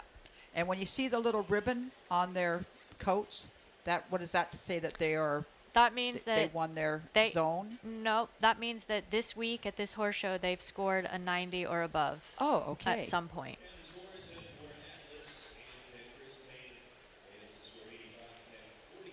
Okay, so his scores coming in 45, 46, and a 46 for a 45.66. If you remember, we already had one horse, Scott Stewart, with Fidelio, who got 45 throughout. I assume these guys feel like this one was 1 point better. Next in is Amanda Steege with Lafitte de Muse. Not sure how much introduction these two need, but Lafitte has been with Amanda for, I think she said 7 years. He's now 14 years old. He's by Darko. Great breeding. They've won a lot of things together. She told me this was his 7th year competing in this class. He was a former winner in 2021, a 2nd, a 3rd, 7th, and a 9th, I believe. She just won a $80,000 Derby at WCHR a few weeks ago. And her team, to have a horse compete at that level, Derby finals, that high jumps for this long it's a testament to her team and the care they give this horse. He's definitely a horse of a lifetime. And she's already given $500,000 to the Equus Foundation, that she gets a piece of her prize money, and they fear he's probably won close to $1 million. Rub. I think he just got that rub as he shifted slightly left thinking of the left lead. Right. So Amanda usually shows Lafitte in the high performance divisions, but because she was the Pro Challenge winner at Capital Challenge last year, she had an automatic buy into this class. So you can pick which height you want to show at. So she picked the 3'6" height. And did she even show him this week? I think she showed him one class. One class? I think. Just to get him in the ring. Because I know the other day she said she brought him in the ring and she canted around once and he said to her, "I've got this." I wasn't worried a bit. Then maybe I'm wrong. Maybe she didn't. She knows him so well. So well. With a gallop. He really has that Darko look too. I've had two and they look so much like him, but they didn't quite go like him, but they certainly look like him.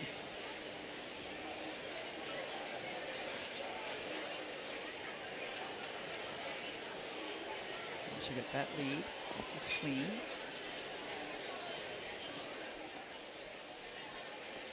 Let's just hope that keep it all nice and quiet. Very good. Nice round. Little rub at the yeah. Top I've seen of the him ring jump up there. sometimes a little more brilliant, but he's had a good campaign so far. But he's such a beautiful way of going. Look at that beautiful technique. 10 out of 10. Man is a beautiful rider.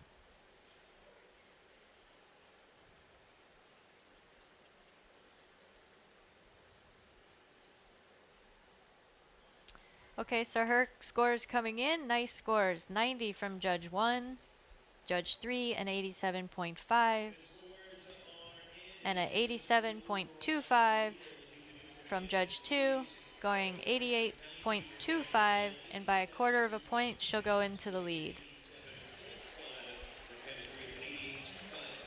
She'll be happy. Look at her. Yeah. He is a horse of a lifetime. I haven't really ever asked her if she still feels the pressure of riding a horse like him and the fact, you feel like you always have a chance, or does she just enjoy the ride now? They've won so much. So much. She even said they wrote a children's book about him. They did. Does he have a Yeah. Briar horse yet for him? I don't think so. I don't think That'll yet. be soon. Briar horse. Okay, next in we have Patricia Griffith with Divine Romance, owned by Callie Seaman. This horse has a lot of people that wanted her. Meredith Michaels Beerbaum and Marcus bought her in Germany, and Patricia saw her and wanted her, but Nick Hannes swooped in and got her before Patricia could. So she went to California, and as soon as she kept hounding Nick, and finally they gave in, and she became Callie's, I believe, as a 5-year-old, and I think she's 8 now. Callie shows her in the amateurs and did a lot of the work with her last year. They decided to keep her first-year green, 3-6 green, for this year. So she kind of had a nice year last year. And she's definitely been a 3-6 green horse to beat down here. And she's Oldenburg breeding by Casalco. Casalco makes a lot of nice hunters. And Andre Dignelli and Patricia, they run the Heritage Farms. She works for Andre.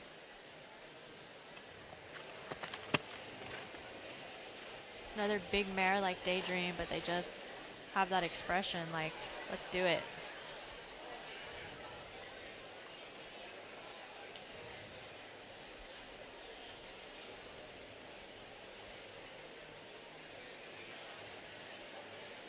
And she was champion this week, so it's in the 3'6" green. So that's how she got into this class tonight. She looks so nice and relaxed. Doesn't she look fun to ride? Nice. Very nice. Looks like we've got a pretty good crowd. Yeah, I mean, you look out there, and the VIP is big, and the end, like I said, it's a very different atmosphere for these horses. We don't usually see that.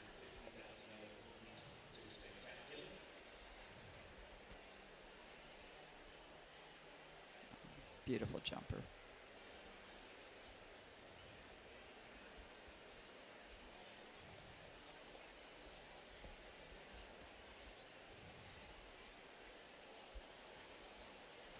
There should be some nice scores coming in. Her scores coming in. Judge 1, 88. Judge 2, 86.75. Judge 3, 87.25.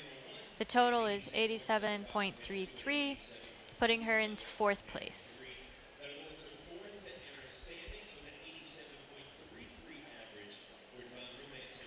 Okay, now picking up the gallop to go to the first jump. Babylon and Paige, welcome back. This will be Babylon's 4th time in a row doing this class. He's done it once with John French, once with Ariana Marnell, his owner, once with John French last year, and once now with Paige, welcome back. And Paige has had an amazing season last year and this year with this horse. She was Horse of the Year. And of course, Junior Equestrian of the Year. And she qualified in the 3-6 junior division and being WCHR, the junior leader. Yeah. I watched John develop this horse when it first came out, and he took such a good time. I mean, I watched him every Tuesday in the rostering, just jumping little fences, keeping him relaxed and simple. And this horse has turned out to be probably one of the best hunters we have in the ring. I mean, it does it so easy, great expression.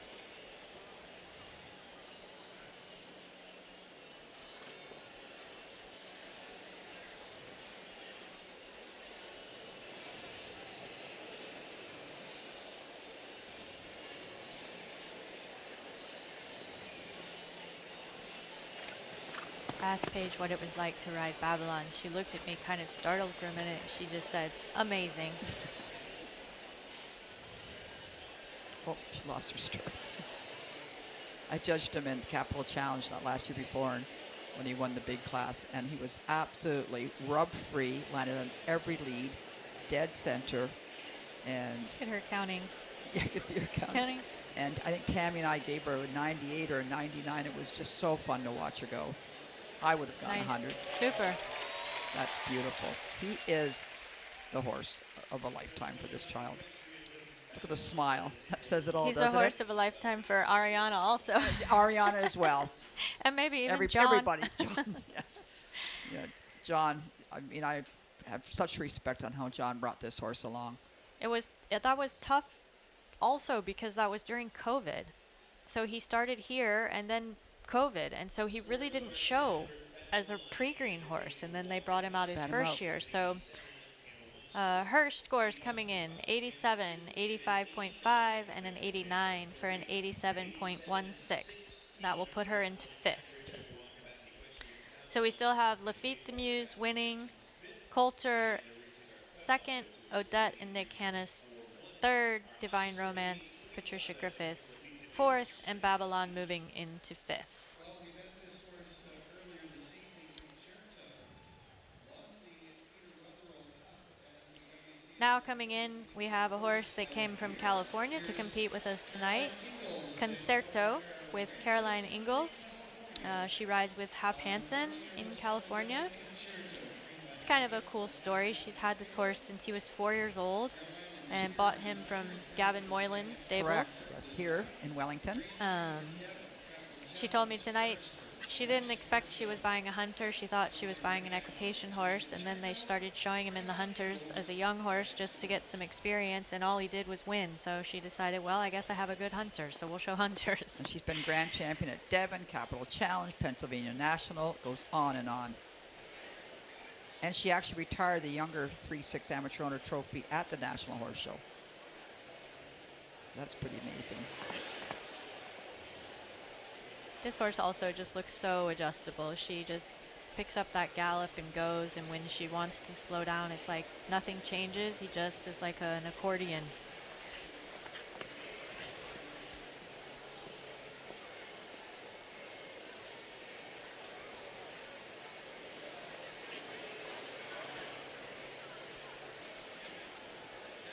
So I just got a little update on this equitation. It's called the WEF Equitation Championship, Week 11.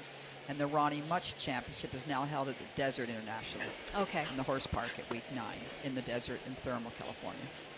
For whoever sent that, thanks for Yes, that was updating. Connie. That was Connie Hunt. Thank you, Connie. Connie keeps us organized.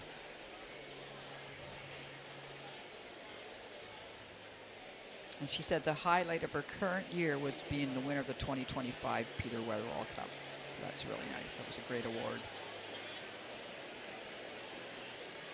Boy, they just work perfectly together, don't they? Yeah. Beautiful to watch. Super. Yeah. She was cute in her interview. She said she just couldn't wait till she could retire him in her backyard. Yes. Yeah. He'll be with her for the life.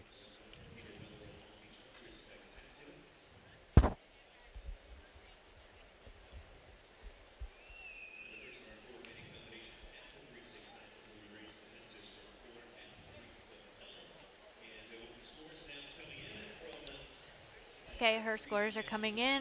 Judge 3 was an 88. Judge 1, 91. Nice. Waiting for Judge 2. Judge 2, an 86.25, and we have a change at the top.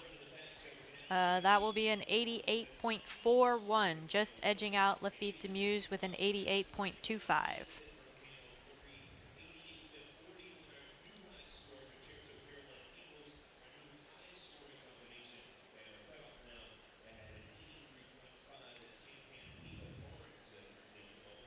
Here comes the queen herself. Here comes Nick Hannes riding Queen Celeste, owned by Laura Corrette.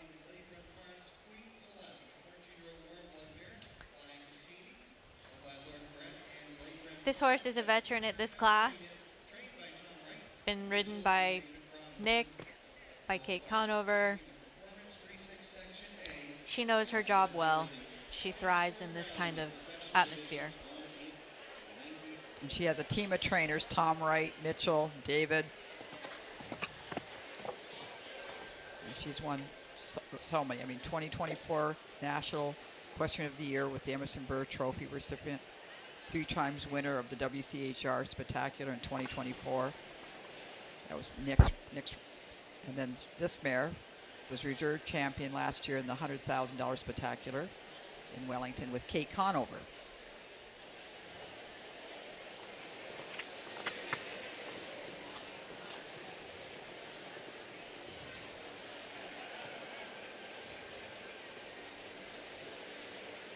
And I've watched this mare go around with the lady that owns her in this lower division, as sweet as they can be.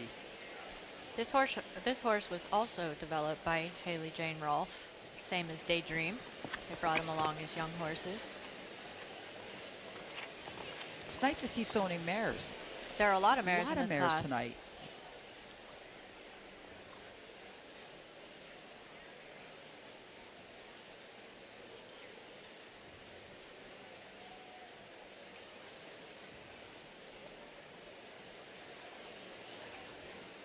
I had another question about whether you should gallop to the last fence and kind of give it a little bit of a galloping ride. Yes, I would say yes, but obviously a rider will place their horse the best they can. I think some of the risk-taking rides we'll see in the handy. Yeah, I think you'll see a lot more gallop. The way the course setup is tonight, it's a little bit hard to gallop to that last jump. Especially in the right first by the round, in-gate, yes. right by the in-gate. If you need a lead change, make sure the horse gets his eye on the jump. I think you really want to make sure in this round that that you're going to make the top 12. Yes, and then I think we'll see the galloping and the risk-taking in the handy section of our next. You should be happy with that. Nick's scores coming in. Judge 1, 85.25. Judge 2, 88.5. And Judge 3, an 87.75 for an 87.16. Putting them in 7th place. And you know, sometimes when we watch the scores, they've all been pretty close, unless one of the judges sees something like we've seen one earlier, Right. big space. They Yeah. see a problem. Yeah. But judges have their preference of horses they like and the types they like, and sometimes that just reflects those 2 or 3 points. Yeah. Yeah.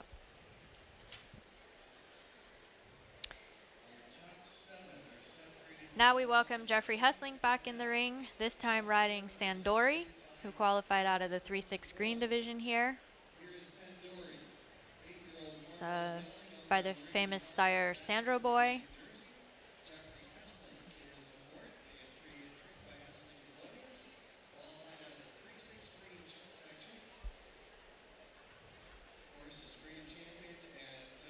This horse was shown by Peter Pletcher and Jen Hannon in the pre-green divisions, the green 3-3, and then bought by Jeffrey for his client who did 3-3 amateur on it last year, and Caroline Signorino, very successfully. And now Jeffrey is campaigning him in the 3-6 green. He's such a pretty type, this horse. Oh, pretty good rub there. And like you say, that first line is very hard to keep their attention. Yeah. But he's got a beautiful expression, a beautiful type. Ooh, another rub. It's so easy for these horses to get slightly distracted.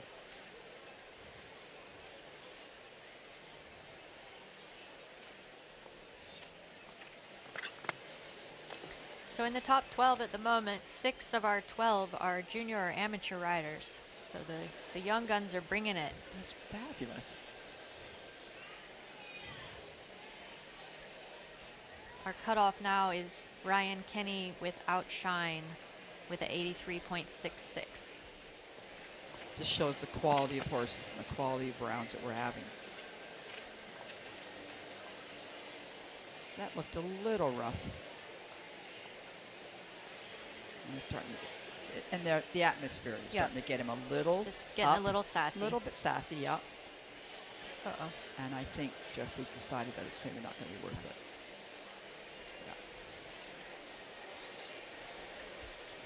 Again, a 3-6 green horse, you put him in this environment, he's got a long career ahead of him. He's got to go for his amateur rider. Always another night. Absolutely.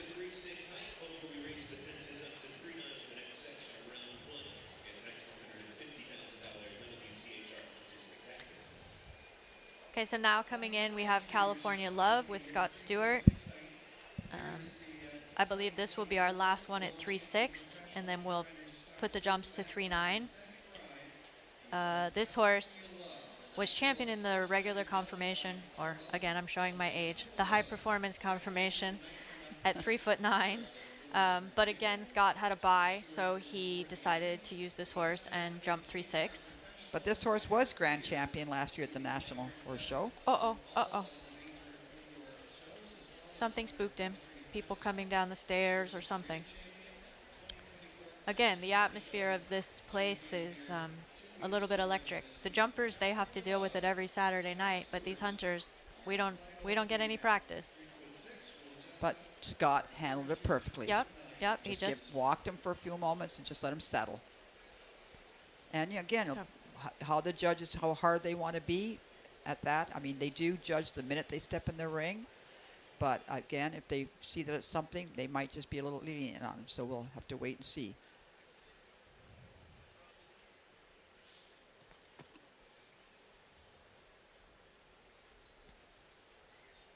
And he looks a little nervous, doesn't he? Yeah, he looks a little unsettled, yeah. sweating and...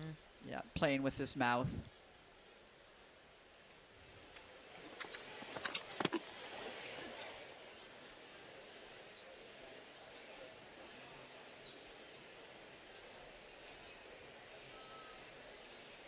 Horses react from different atmospheres.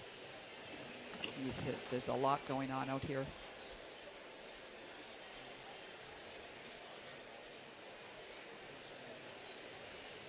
What a beautiful horse. And he's usually right up there in the models too, isn't he? Yeah. There's a lot of models. And that's where they judge just the horse standing up. Just how the horse is built and how he moves. There you can see he's getting a little tough in the mouth. Scott's just trying to keep it smooth and keep it together. And horses, you know, they'll show their nervousness in different ways.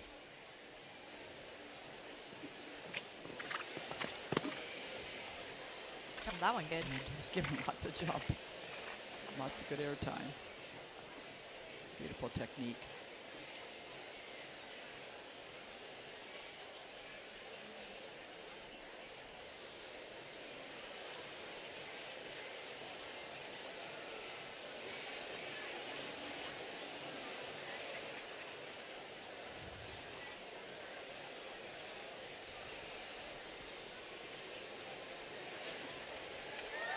So it'll be interesting what the judges do with that.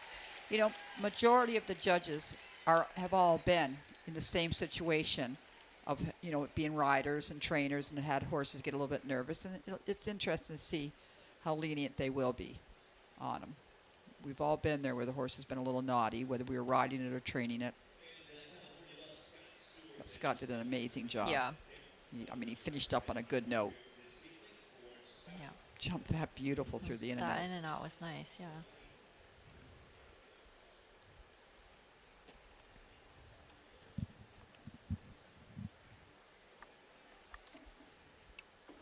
So Scott's scores are coming in. Judge 1, 78, Judge 2, 76, and Judge 3, an 86.75 with an 80.25, which will put him into 20th, so not making the cut. No. So probably the 70s reflect, I would think, even more the busyness with his mouth and his round rather than the actual spook. They probably let that go a little bit, wouldn't you say? I would say so. Yeah, to me it was more I the would say 70s so. would keep him in how nervous he seemed to be.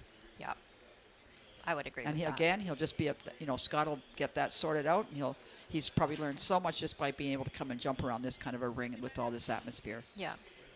So now they're going to take a little break, move the jumps to 3'9", and then we will have 4 at the 3'9" height and 2 at the 4-foot height after that, with still some top riders left to go. So at the moment, Concerto and Caroline Ingalls are winning, Lafitte Demuse in second, Coulter in third, Odette with Nick Hannes fourth, Divine Romance, Patricia Gifford fifth, Babylon sixth, Queen Celeste, Nick Hannes seventh, JJ Toronto and Tiara in eighth, Gran Remo and Stella Prop in ninth, Casino Cash and Brooke Haggerty 10th, Vidalgo, Michael Murphy 11th, and rounding out our top 12, Outshine and Ryan Kenny.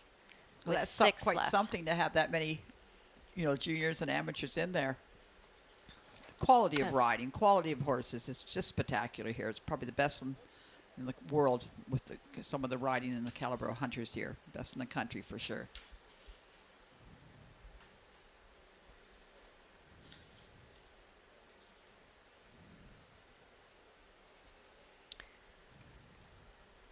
So we have some riders that have already won this class that are in the top 12.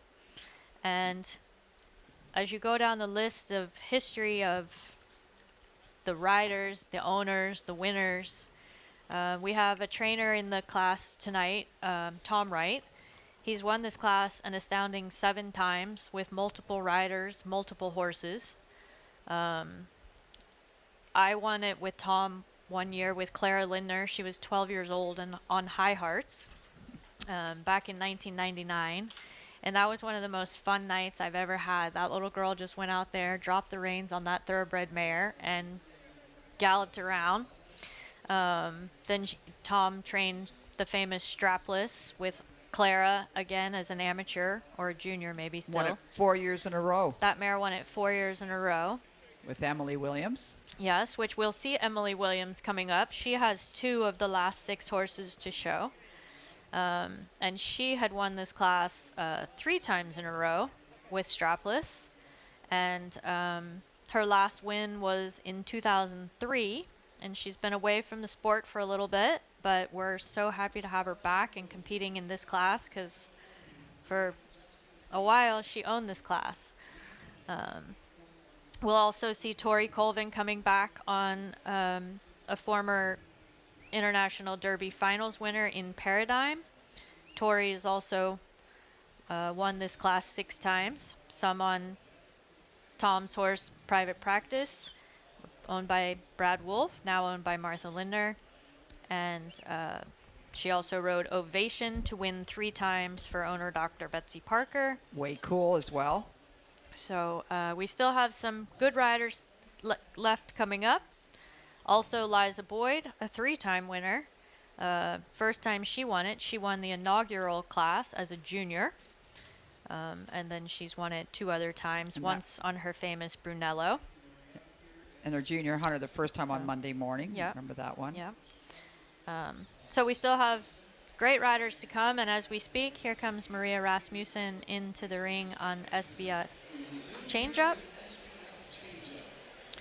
She told me this is the first night class this horse has done, and he looks to be a little aware.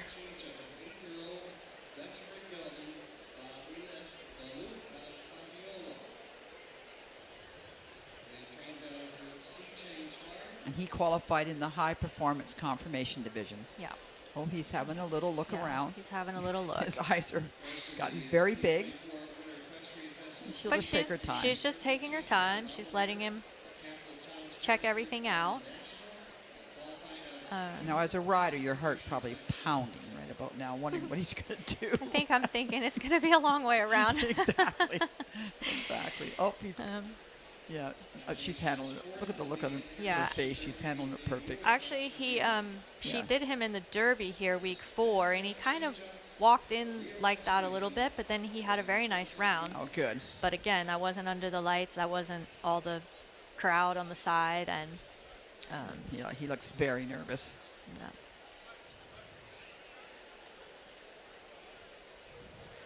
Maria works for the Hamill family, which is they're the sponsors of one of the 3-3 equitation classes. Great for our sport to have those 3-3 equitation finals at the National Horse Show and all that stuff. It's made a huge difference. I think a lot of why we see the juniors doing so well in this class is because they've had much more years of experience in big classes. So it'll be interesting to see what Maria does. So he's very, very nervous. He did, I mean, even right from his first step at the canter, he was very nervous. He was almost trantering rather than a proper canter. Had a big spook at the second fence down that whole line, and jumped off to the side and had the rail. So he's still looking, and she's just taking her time and letting him walk, and we'll just see whether she decides. She'll probably continue to give him the miles. Yes, so that's what she'll do. So she pulled up at the third fence, giving him a little time, and now she'll make her half circle and approach that third fence. Yeah. And hopefully, you know, if everything keeps going, you know, if he keeps going around, he'll just learn how to do it better and better. Like you say, it's his first time, so they're already better.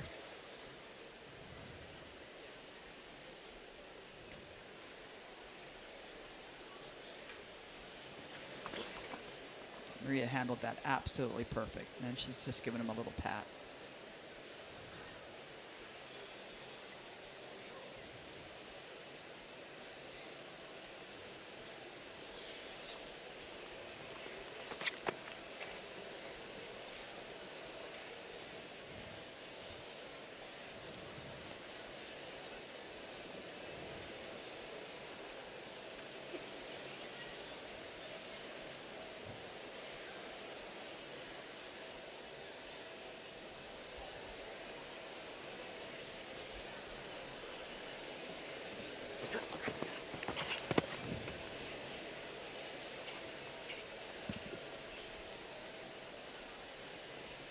She's really doing a nice job with this horse. He's settling. She's rubbing his neck there. Already it's gotten better. Look at he's starting to drop down for her. Yeah. This is how he normally goes. Just look at dropping his head down, nice, relaxed. Yeah. And sometimes that's all you can do out there. You have to do what's best for the horse.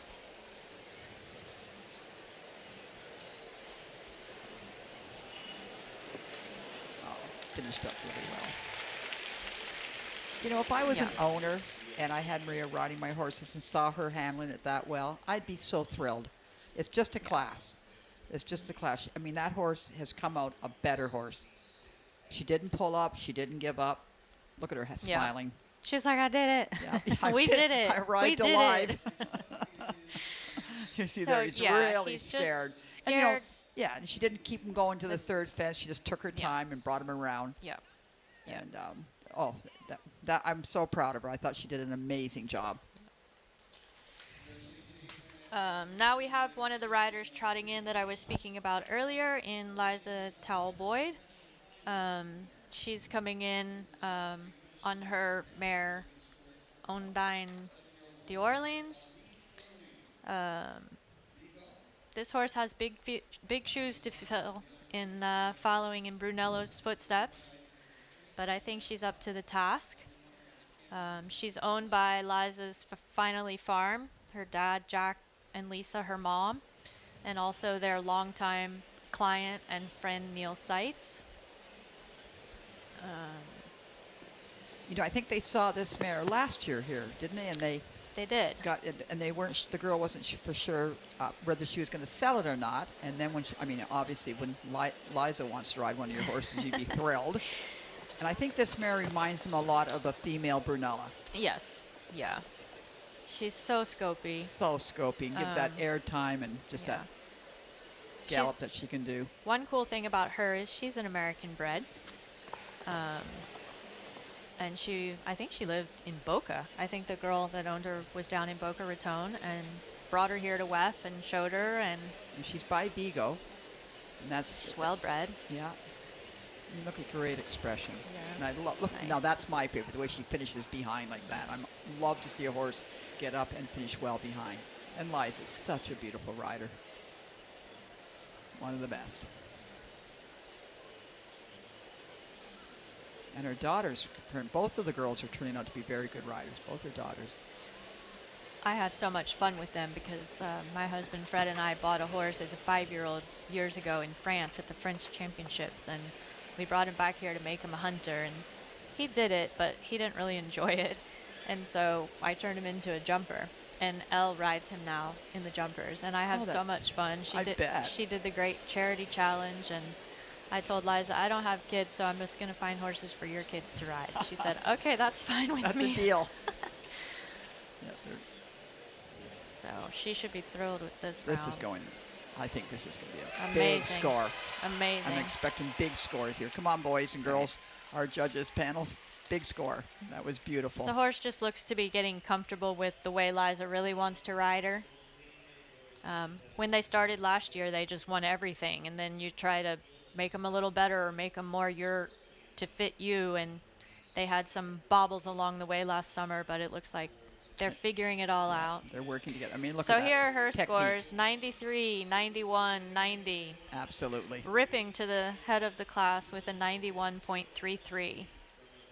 And the best part of the whole round is listening to her father, Jack, at the end. At the end, yes. Unfortunately, we have Biggest on cheerleader. our ear things we can't hear. There he is. There's Dad. Total family. With his famous red family hat. guy. Yeah. Yeah. Oh, fabulous. That was fun to watch. This is, so now we welcome Jacob Pope back into the ring.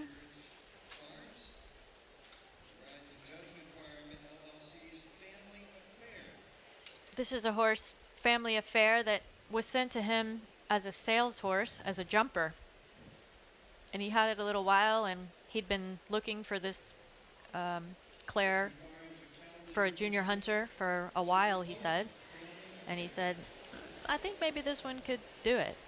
So they bought him, and he's won quite a bit on this horse, and the Claire rides him in junior hunters and does very well on him also. And what division did he qualify? He was in the 3-9 green. Okay. I believe he was the third one on. I believe Scott was champion, and then Liza was reserve, and he was the third one. And Scott didn't use his second-year horse. It was showing also in the amateurs with Stephanie Donhockle. Pretty good rub. Again, that side that gets the horse is so distracted. Jumped out really well.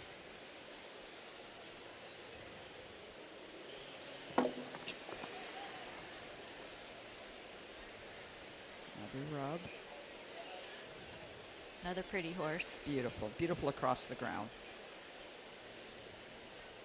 You know, we talk about the type that we want. We want that light moving, beautiful to the bridle.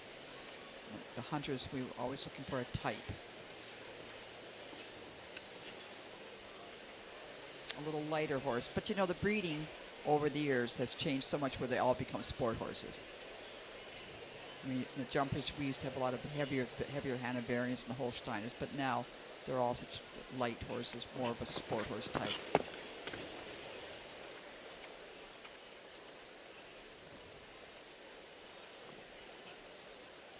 He's doing a great job. Just a few rubs at the beginning. Mm-hmm. It seems to be settling nicely. Jacob's doing a wonderful job.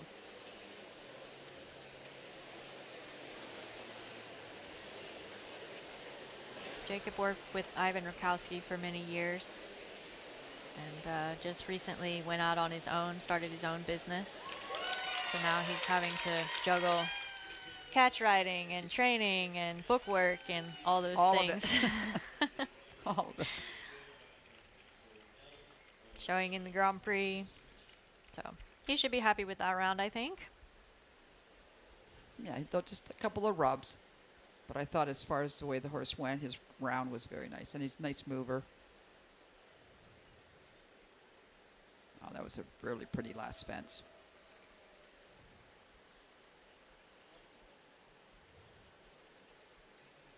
Yeah, when you get down to how well these horses are going, those rubs, they're hard. Yeah, yeah. So his scores coming in: Judge 2, 85.25, Judge 3, an 80.25, and Judge 1, an 83.75. So he'll miss the cutoff, putting him into 17th place. And that, to me, those scores are right on. Yeah. Yep. I mean, Jacob knows when you Well, get those rubs. Panel 3 is on the far side. Am I correct? I believe so. Which was Mary Lou, Lisa and Mark, and they're Which over. would have been right where those rubs were. That's right. Meaning. And that was the lowest score. 80.25. Yeah. So, and here we come with Emily Williams on her first of two. She'll be riding first Jenkins, which is owned by John and Stephanie Ingram, for their daughter Martha. She shows him in the 3-6 amateurs. As I mentioned before, Emily's won this class 3 times with the great Strapless. And she also won the medal and the Maclay Rider finals and Young Riders Championships. She did. I was working for Tom Wright when Emily came there with her mom and dad. She was 8 years old. So it's making me feel old when she told me she was 43 years old. And Tom's been an amazing influence in her life. Yeah. They work so well together. And Jenkins was a stallion and has, I mean, obviously being a Kelly Nub was a stallion, but has actually bred, and you were saying that Nick has one of his sons that he's really excited about. Oh, that's a shame. So Jenkins is sired by Charisma, and I believe it's the same Charisma that Heritage had at a great equitation famous horse. Equitation horse, correct. Taylor St. Jacques won on him, and if you got to ride Charisma, you were someone. So I believe that's the same horse that is the sire of Jenkins, and then Nick Hannes imported Jenkins, and then rode him for one of his clients. And he has a 7-year-old, also stallion, that he kept a stallion, that is Jenkins is the father. And they're very high on him. Nick's very excited about him. And looks a lot like him. A lot like him. Yeah, very similar type. Yeah. Now he seems to be getting a little up. I think hitting that rail hard just kind of maybe upset him a little bit. Emily's having to really work her ride here. Again, Emily just started riding these horses the beginning of circuit. So she's, got to get to know them in this kind of atmosphere. Nick had great success on this horse, but as I said, he imported him. He knew him well. He knew him in big venues and big classes.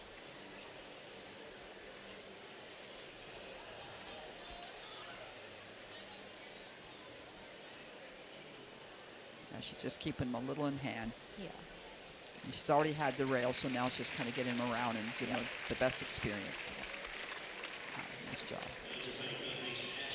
So now we're going to raise the jumps to 4 foot once we get her scores, but with the rail down, she won't be making it into the top 12.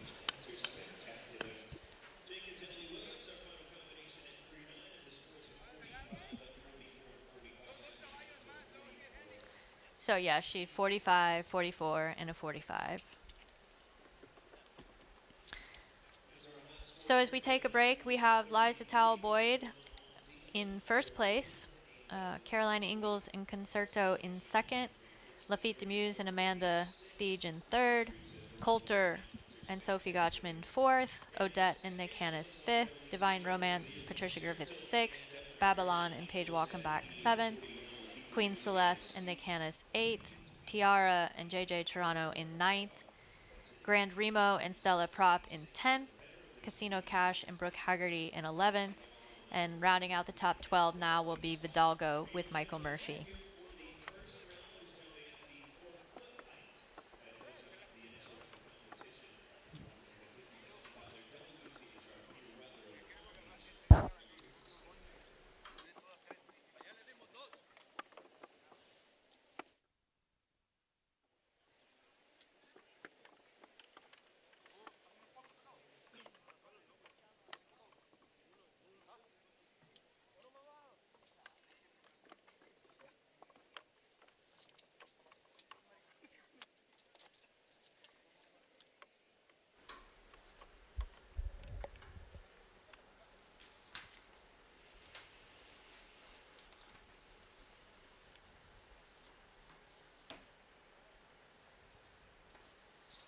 We see Megan Rowlands out there from Victoria, BC. She's the course designer tonight. It's a beautiful course.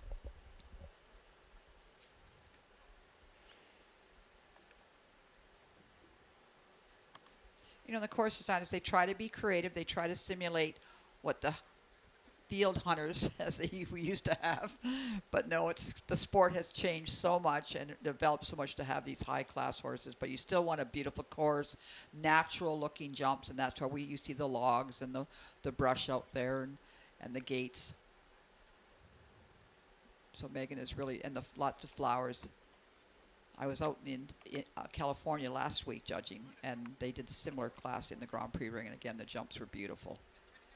The course designers have gotten so creative with these courses. And it makes for good jumping and exciting sport.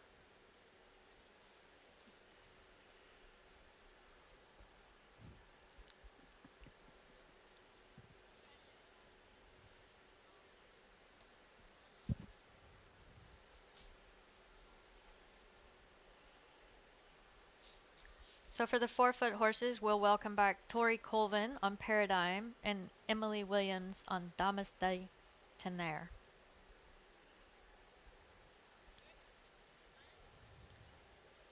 You speak the French well. I don't know. That's why I'm not an announcer. But you have a French partner. I do. You should be better at it. I'm pretty sure he would tell me that I said it wrong.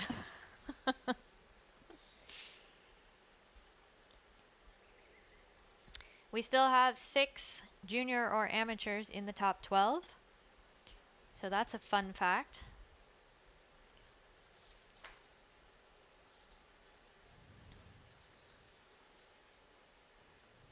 I'd say the last time a junior and amateur won this class would have been 2015 with Ovation and Tori Colvin.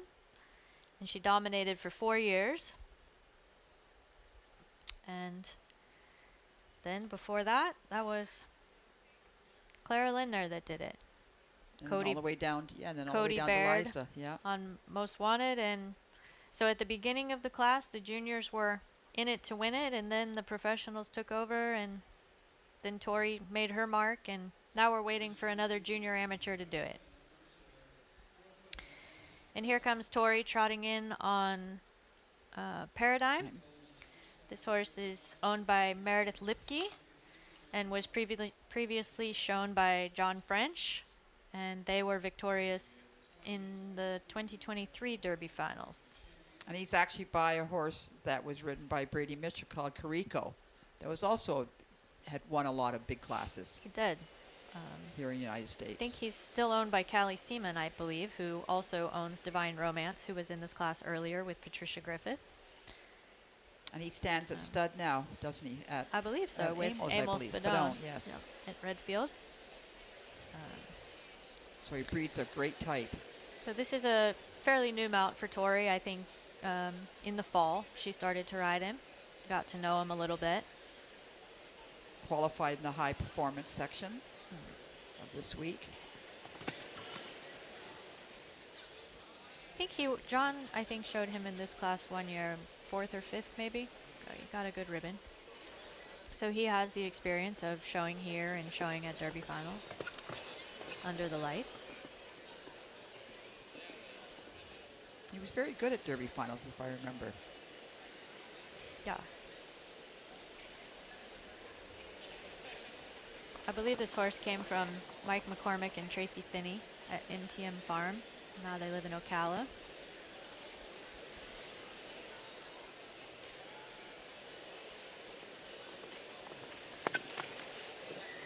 Tori's a good galloper. She's always on a nice big open step. They never look like they're running, though. No, she's so smooth.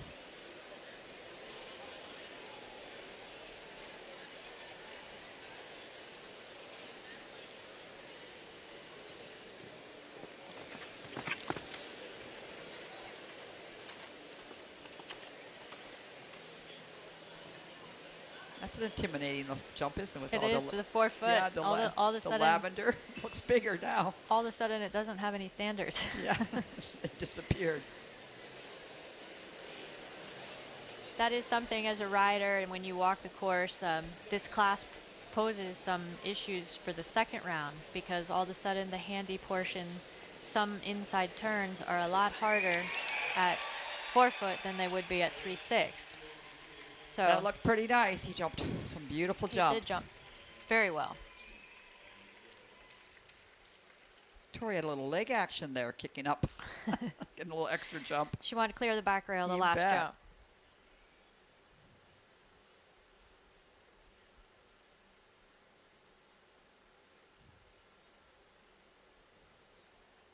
Oh, he was happy. He even liked that last jump.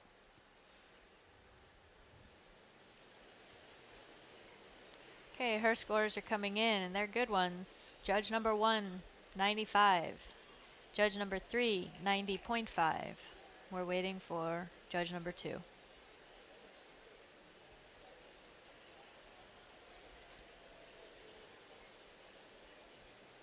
I mean, the judges, what they need to do, they're kind of figuring out where they want to put him in the stagger. if they like one a little better, a little less. They're just kind of Right. splitting some hairs. Yeah, here on my computer, so There we go. judge number 2 gave her a 90. So also on the computer I'm reading the scores off of, it says that judge number 1 liked her first best, judge number 2 and judge number 3 put her second in their stagger. There you go. So, yeah, they're trying to decide where they go. And they each have their preference. So the first judge, they like her the best out of all the rounds we've seen, and the next 2 judges like her second. So, yeah, so with a 95, a 90, and a 90.5, that's a 91.83. And she'll go into first place right ahead of Liza that has a 91.33. So not by much, just by a sliver. So that handy's going to be, I mean, it's going to be a real competition. And those girls will go for it. They'll fight for that. You bet they will. Make for So good now sport. we're just waiting for Emily, who went last on Jenkins in the 3-9 section, and she's our last one to go in the class, but we need to give her a little time to get ready. So now our cutoff is Casino Cash with Brooke Haggerty.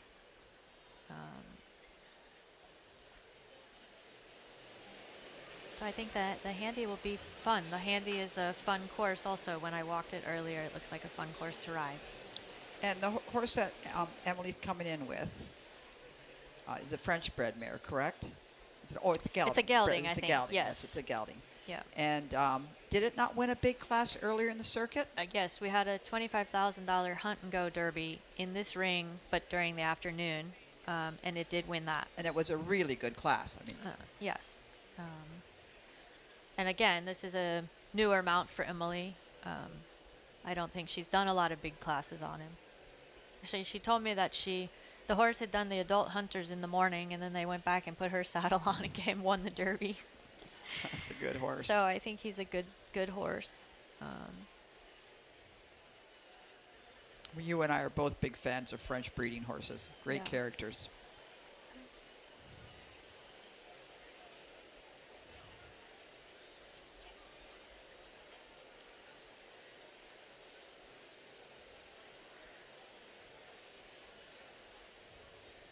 It says Kate Conover rode this horse last year, which now I'm remembering that.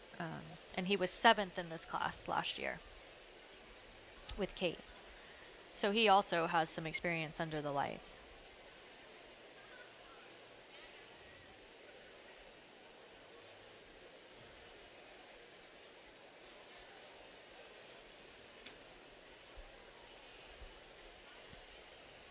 So I'm just being told that the second round, when we start back again, we'll start with the 3-6 going first, and then the 3-9, and then the 4-foot. I think because Paradigm went into the lead jumping 4-foot, they want her or Emily, if she's in the lead, to jump last to keep the suspense.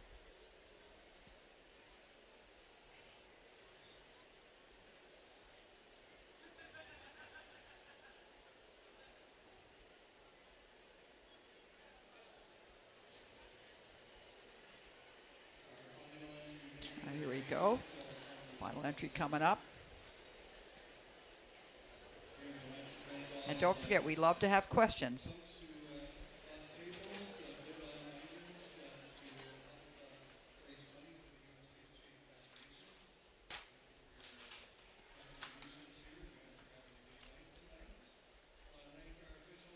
I'm thrilled how many people came out to watch. It's great. Sometimes the hunters, we It's don't get this great. kind of a crowd. I know No. they, in the VIP, I mean, they really kind of promote the people to get their tables and come and enjoy that. But the fact that we have all these other crowds that are here Yeah. watching is wonderful.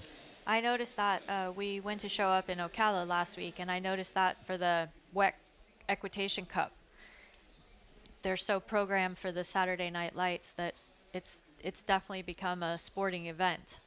That's great because, in Europe, it's such a big sporting event. People come and they know the riders, but almost like hockey players and football players. Yeah. So it's great to see the sport growing here. And so many of these horses come from Europe for us to develop into hunters.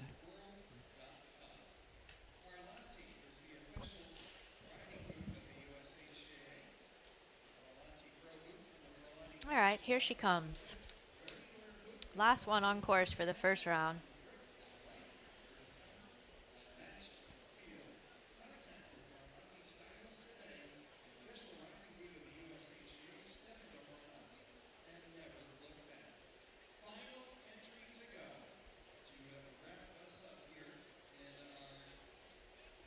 Brian Boutal rode this horse a little bit as a first-year horse also.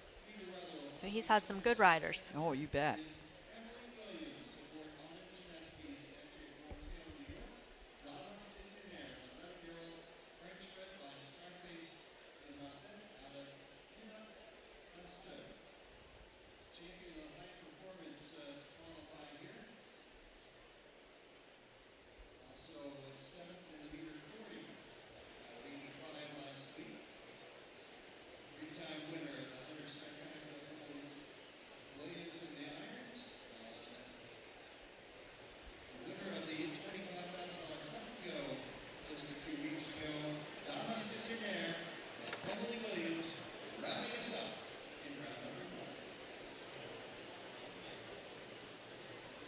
Pretty with the white socks in front. Yeah. Galloping, you saw that distance early.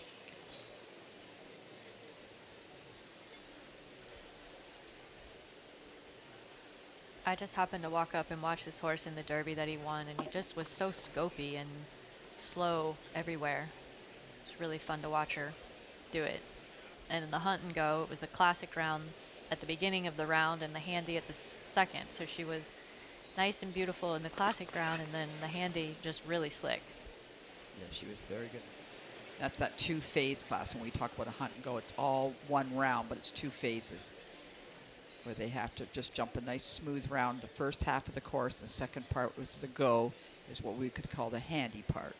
And unlike this class where it's two sections. Very scopy. So easy. I see he gets a little busy with his tongue, comes out slightly. That's probably his way of being nervous. That was a good jump. That was a beautiful jump.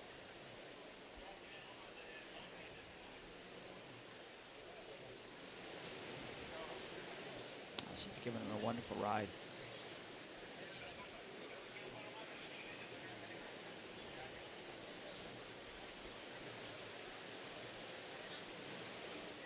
I think that's going to be some nice scores. I mean, that horse jumped with height and good style. The gallop was good. Rub free. Nice to see.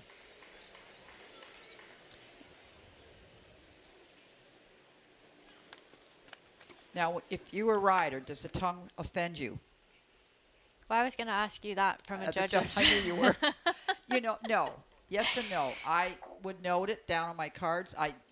You know, it's not. It would maybe be like a little tiebreaker for me. I wouldn't really think about deducting a lot. It just might be if it was between one or two horses, that might be a little, you know, deduction. Right. I'd much rather that than ears back. Yeah. Okay, so here come her scores: 82, 84.75, and an 86.8, which is an 84.51, which puts her into 12th place. So she'll be the cutoff. She's So at the bubble, yeah. she'll make it up.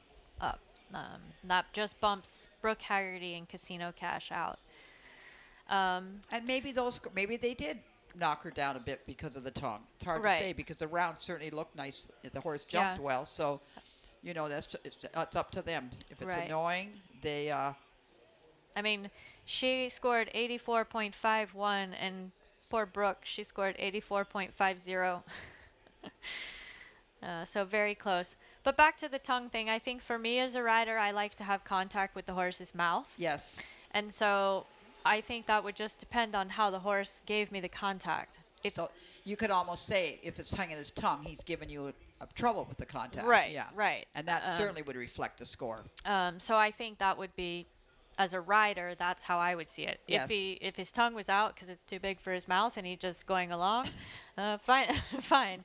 But yeah, I would have a little bit of a problem with that. And I think, you know, when I call it a tiebreaker, I think if you had two horses that went equally as well, the tongue would come into the picture because it is a little bit annoying to watch a horse going around with his tongue out.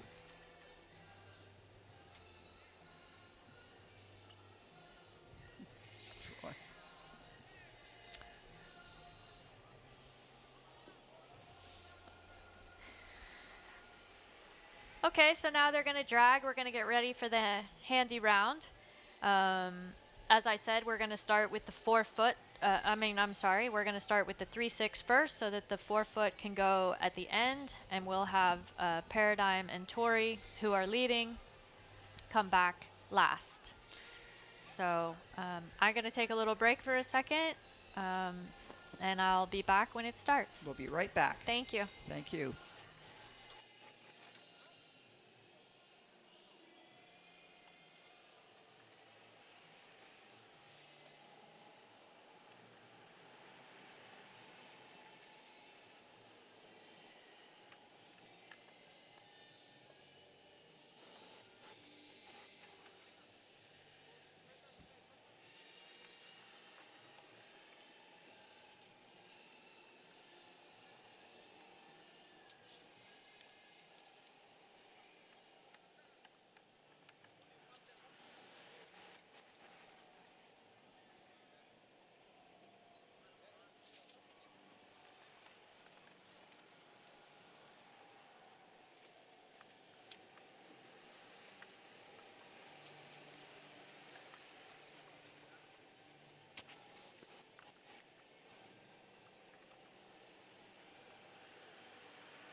Okay, so we're back with you. They're finishing up the drag, putting the finishing touches on the course. I'm Haven Schott. I'm here with Bobby Reber. We're bringing you the second round, which is a handy section of the 150,000 WCHR Peter Wetherill Palm Beach Hunter Spectacular. So what I think you're going to see in the handy part, they'll step in the ring and gallop directly to fence number 1. That's an option, whether they jump the vertical or no, just the vertical. Sorry, they just jumped the vertical. It's not an option. I'm sorry.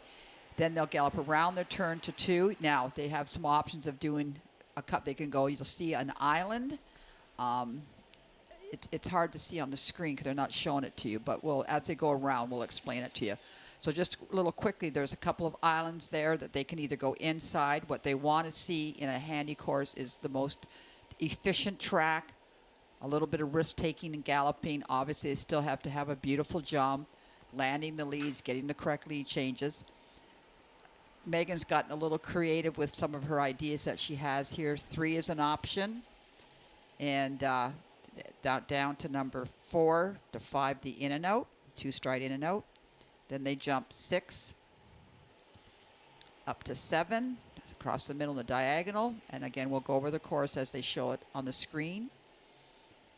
And then fence 8, she's got what's called walk or trot, the space between split rails. So the riders just have to drop down to a trot or even a walk. And she's got like a little maze up there. And they'll walk through that. And then right off the bat, they'll pick up a canter and they'll jump 2 panels. 9 and 10, they'll jump 2 panels on either single of the jumps or as a combination of any direction without crossing their jumping path. So that'll be interesting. So those riders have already been out there, walked their track, trying to figure out what they want to do, how they're going to handle that. So we'll probably see a little variety of that. And then, of course, jump number 11 is the option jump, and they can either gallop close to right by the spectators in the VIP or the oxer a little bit away from the rail. And I think that's where you'll hopefully see the riders open up and take a little risk at the gallop. Yeah, Nope. when I was walking the course, a lot of them were talking about the best option to get a good gallop to the last Get jump. a good gallop. There is an option to jump the maze part as an in and out, coming back towards the in gate and then directly to one of those oxers. But again, like we talked about in the first round, it's a little bit hard to just get a gallop and go to the last jump when it's at the end of a line. Mm-hmm. Whether you're counting the strides or not, or whether you're stuck on a number, it's still a little bit hard just to go that freely to it.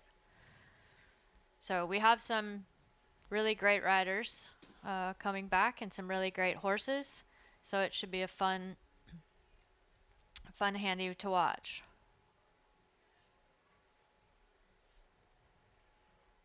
And some of the riders are what I consider riders like Liza and Tori. I mean, they're some of the best handy riders out there. I've seen them, judging them many times. I've watched them ride many times, and they will take risks wherever they can. Yeah, I think Liza, she just does the first rounds so she can do the handy. Exactly. She can't wait.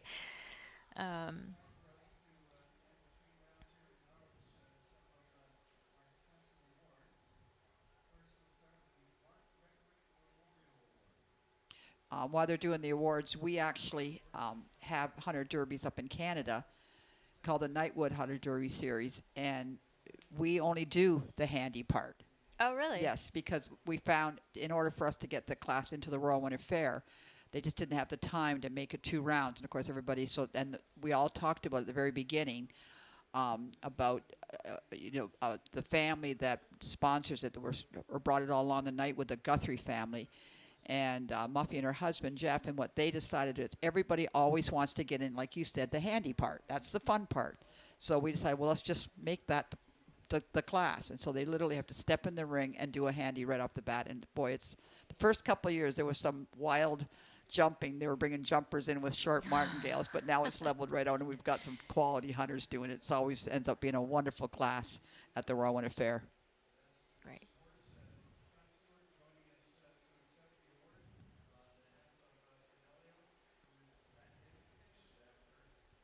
Now they're giving some special awards. This is a Mark Gregory Award for the best conditioned and turned out horse during the class. Scott's horse, that was beautiful. Fidelio won. Yes.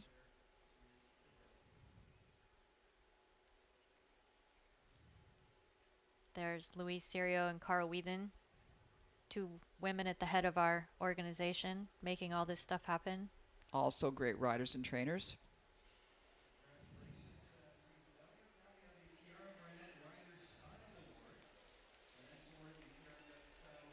The Style Awards where the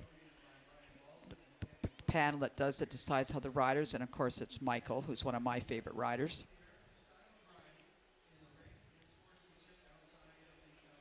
I watched him ride the other day, Michael, and I was standing there beside Andre, and I said, I love watching this guy ride. He goes, of course you do. I trained him. I'm like, oh, excuse me. He rides beautifully. And such a nice person.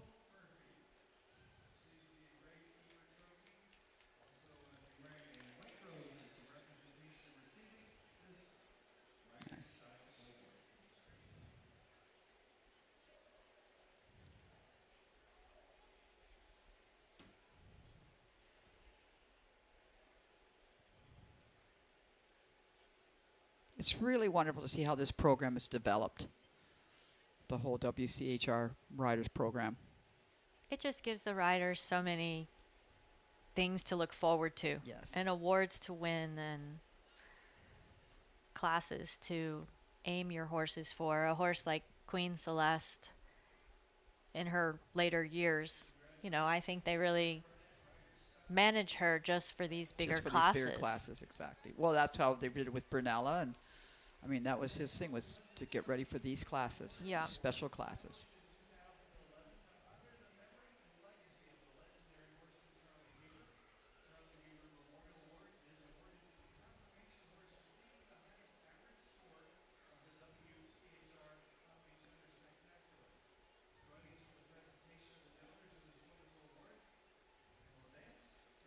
Here comes Richard Kunkel, the trainer of Vidalgo that Michael Murphy was riding, winning a special award with his junior rider. I had never seen this horse before until this week, and I just thought he was beautiful. I thought Michael did an amazing job, and I loved watching him go this week. I'd never seen him show, but just wandering around the showgrounds on a Tuesday during the warm-up, or I've noticed him 2 different weeks in 2 different rings, not braided, and you're just like, a beautiful his type. canter, who is that? Oh, that's the same horse. When you look at this horse, this is what we all go to look for. This is the look we want. Just imagine he was an event horse. That's wonderful. One of my best horses was an event horse. You know him I well, remember him custom well. made. He went on to win a lot of things for junior and amateur riders also. He sure did.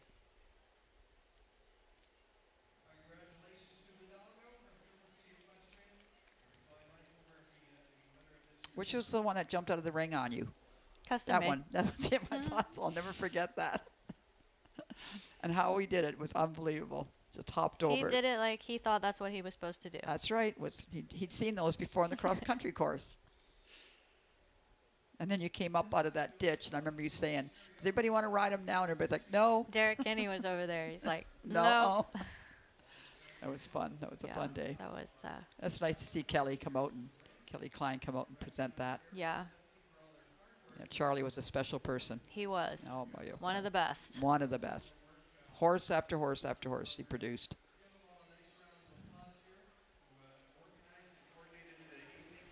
That's a great, Richard Conkle does many ponies, but to have a lovely horse like that is really special. All his little pony girls, they're growing up. They got to ride horses now. He does such a nice job with them all. He sure does.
So we're just waiting for some of these presentations to get done, and meanwhile the riders are out in the schooling ring, getting their horses ready, practicing some turns, practicing some short approaches. I had a interesting question about judging when you're judging horses that jump 3.6 as opposed to the ones that now have to jump the higher jumps to 3.9. Would you give them little bonuses? I think it's just, again, it's the way they jump, their style that we're looking for. I tend to sometimes, if a horse is jumping the higher height, I might give them a few extra points, especially if they do it well, because it is a little harder to get a better trip, say, and over jump 3'9", 4-foot jumps as opposed to 3.6. But at the end of the day, it's all the good rounds and smooth and everything that we're looking for. So we should be having our first horse coming up pretty soon. I would think so. I can see Yeah. them cantering around in the schooling area over there. So it appears we're probably going to start with Grand Remo and Stella Prop, if we're starting with a 3'6". They are currently in 11th place, but the 12th place horse will jump 4 foot later.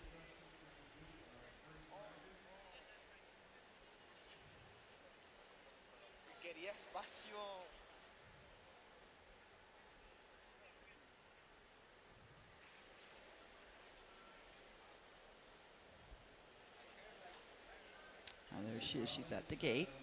Just getting her final instructions from her coach, Brianna Guttal.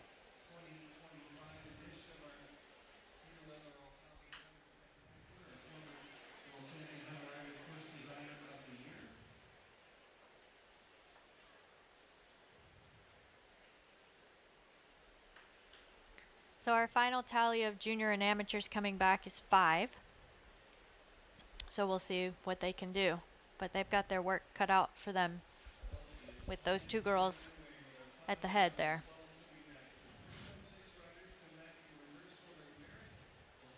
Okay.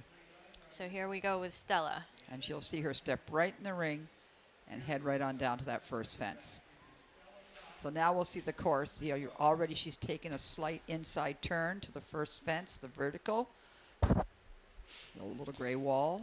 Now the first fence is a fence that we did not jump in the first round. Correct. It's a little bit of a spooky wall, so you have to be mindful of how you're going to go to it. Very nice there. She went inside the island, inside the fence, making it. You'll see how efficient she's trying to be. Oh, there we go. So for this jump here, jump 3, there's an option. So you might see somebody do another type turn, which if they do, I'll point it out to you. And I think they try to, when they're picking the options, how their horse will jump better off different leads. I mean, the approach, what they favor that their horse will do. I mean, riders will get very clever about how they should present their horse to these different jumps and when they have the options. The best for that animal. Beautiful. Such a pretty horse across the ground.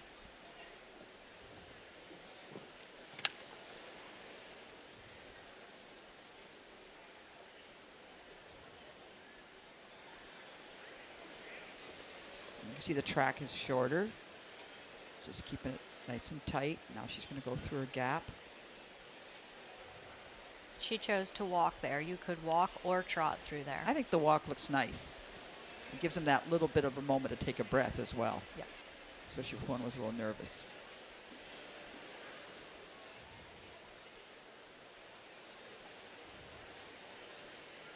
And here's our other option, 9 and 10.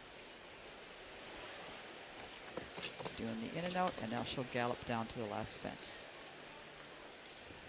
So she chose to do the in and out, going away from the in gate and still make the turn back to be able to hand gallop the last jump. And she's doing looks like the one closest to the VIP. And a rub. Light rub. I thought maybe she was a little slow, a little under the pace for the handy part. But, being an amateur rider, and she just wanted to be nice and accurate. And she was. Nice ride. Nice ride. I think you'll see some of the other professionals maybe put a little pressure on with more of a gallop.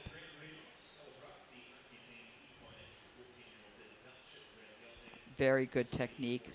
Nice and square with his knees. Okay, so her scores for round 2 coming in: Judge 1, 83; Judge 2, a 78.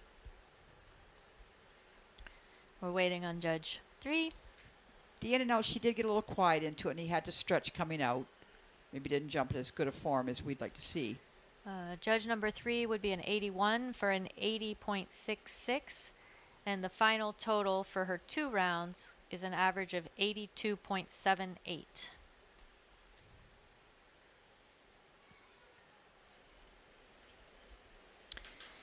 Next in, we have last year's winning rider, Nick Hannes, aboard Queen Celeste. And let's see how he goes.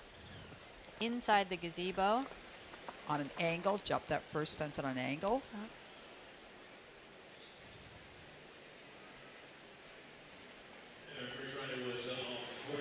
Tight turn. Here's Nick Hannes coming back on Queen Celeste.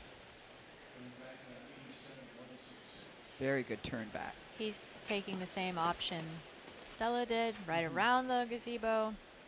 Here he's going inside one of the islands that she went around. Jumped really well through there. Now he's even putting a little gallop. Yeah. A little gallop going. A wonderful turn there. Yeah.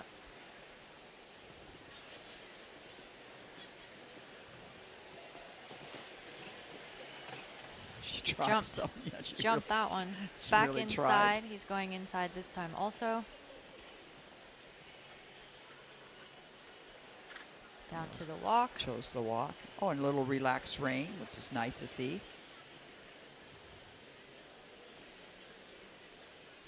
And you just see, just keeps turning back, rolling right back. He's doing making it a one stride as well. They have to get up there a little bit for that one stride. It's the second one that's had to stretch out. Yeah. Now he's galloping. now Here we are. Yeah. So He's going to show us risk. And he did the nice. opposite. Yeah, very Excellent. nice. So while we're waiting for the scores of Nick to come in, we're going to go back to Stella Prop and Gran Remo because she actually was off course. When she turned back to jump the line across the diagonal, she jumped actually something that wasn't a jump. It was a decoration. So there's a oxer and then a decorative wall, and then the wall she should jump. Oh, that's right. And, there we go. That's and right. she jumped the middle. So she's been eliminated from round 2. Her scores from the first round will still count. Yeah, so she did that little brushy little In the middle, yeah, yes. the little V thing rather than Yeah. over on the other side. Ah, there Yes. you go. It's a little So- confusing on the court chart, though. Queen Celeste scores coming in. Judge 1. Still waiting for Judge 1.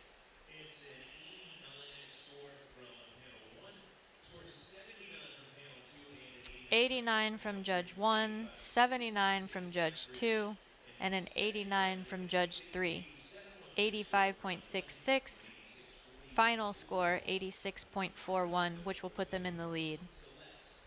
And we have a 10-point difference between two of the judges.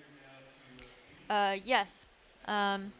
As you stated, you kind of have to get up the one. I think so. I think- think when I see where the judges are sitting and where that one is set, Yeah, maybe they've got that the was perfect view of the stretch. that was just a little bit. Yeah, we're going.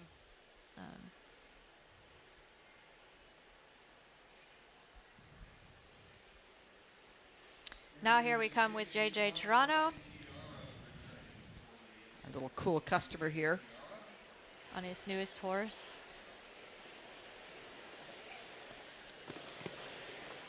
That was Very good angle jump there. Very good angle. Yeah, you bet. Handled that beautifully.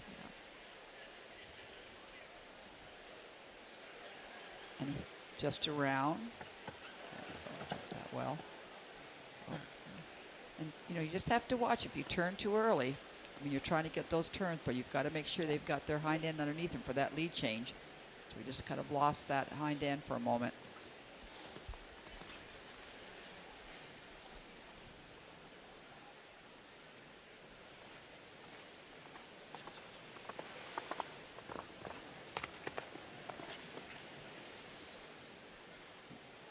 again, a couple steps off. He really doesn't know the horse yet. And She doesn't know the horse, No. and she's such a big horse. yes. So he's just a couple times just lost his back end. Or lost her back end. There we go. He's keeping it together, which is so nice to see for a young rider to be this cool.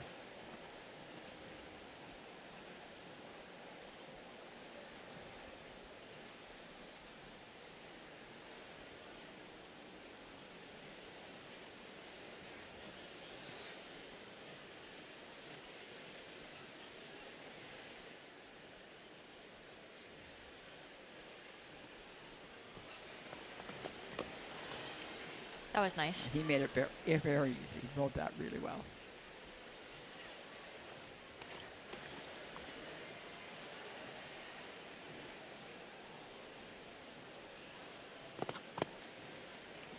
Nice way to finish. You bet. It's going to be a nice combination.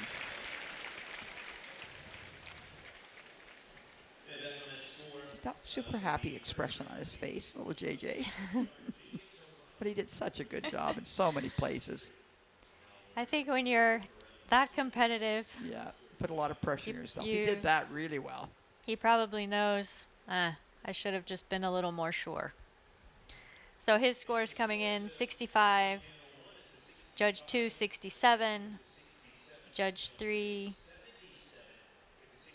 I'm still waiting, 77 from Judge 3, 69.66, so a final 78.08. So he'll go into second behind Queen Celeste and Nick. Now we go to another junior rider, Babylon.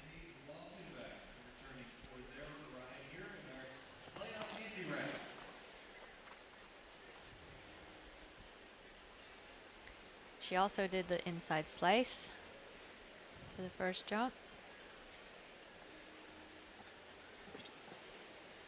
Every jump, he jumps in perfect form. She's staying inside. That's nice to see that inside and then rolling back. Maybe came down a little Yeah, further she's than going what. Yeah, came down. A little wide.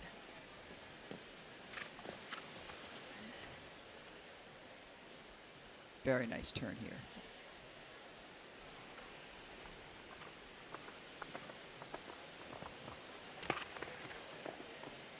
This horse loves his job, doesn't he? Just the expression. And this is where Stella jumped. She jumped that middle one, didn't she? She jumped the middle one, yeah. Yeah. Which was probably much harder. Yeah, I would think so.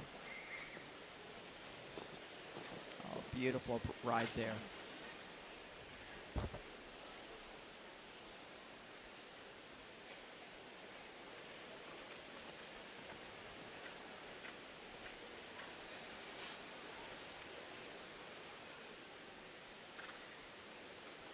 They're all choosing the walk.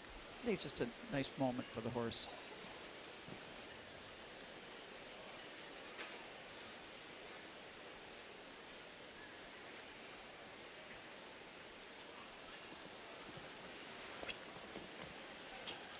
You made it look easy. Yep. Very good roll back. Now a little Through the gallop. middle She there. needs to get galloping a little. Come on, Paige. Put a little gas on him. Nice. Very pretty. She's like, phew.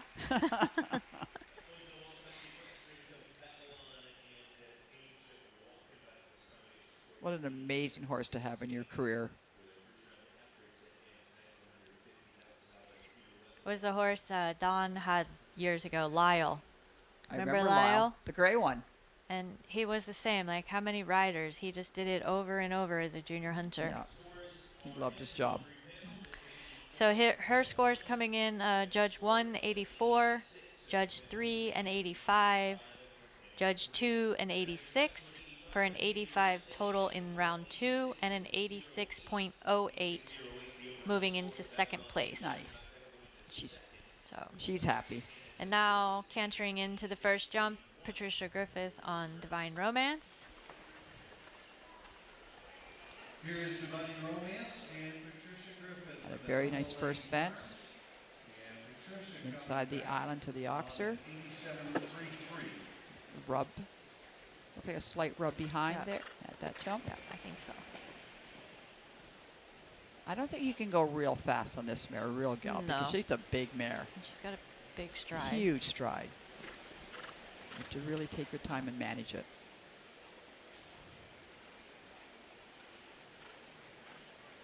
You'll probably see her open up a little bit more in the longer gallops.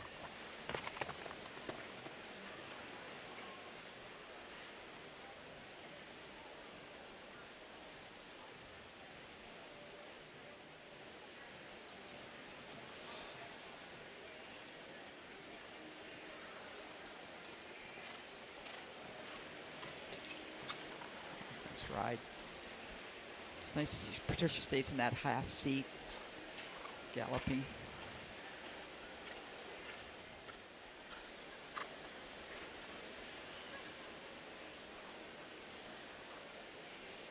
Again, another nice mare.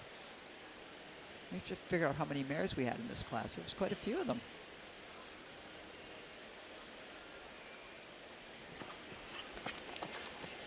Actually got quiet for her. Quiet for Big her. stride, Big yes. stride. Now One s- thing I like about this horse is she always keeps her rhythm going to the jump. Yes.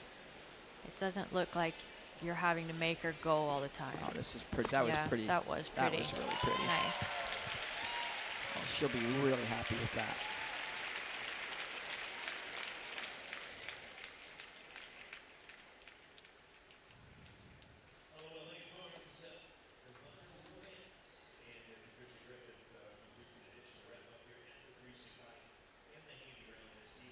Eight mares. 8 mares. 8 mares. Good job, Higgins.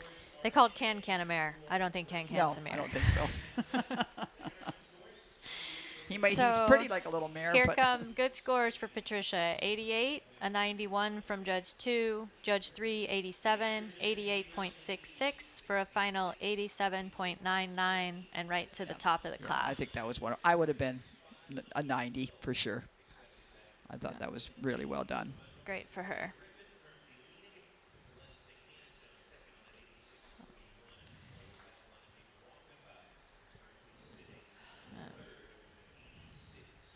And it's nice to see when the judges want to reward these nice rounds. I Correct. mean, good Correct. round, a good trip, good jumping.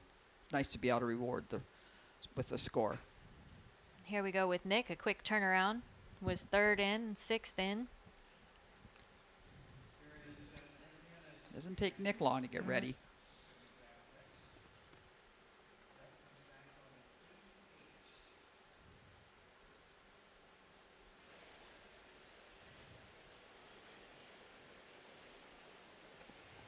Oh, that was a pretty good rub.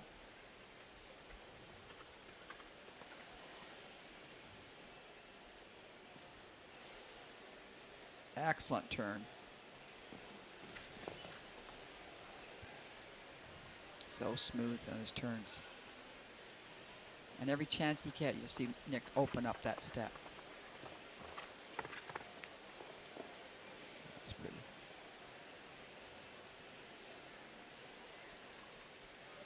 As a rider, Nick has such good balance. Yeah, Yes. because he's always like almost in the half seat. Yeah. And his balance is so around those turns, he just keeps holding it. Oh, that was really pretty. I love that gallop.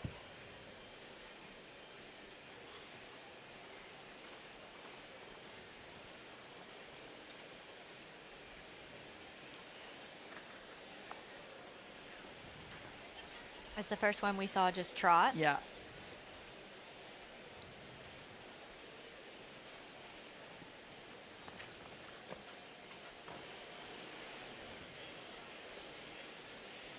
Oh, he's Yep, really turning back. Really turn, right? Yeah, yeah. He's going to gallop the oxer farther from the VIP. Really pretty. Yeah. Good gallop. That, the whole team will be happy with that.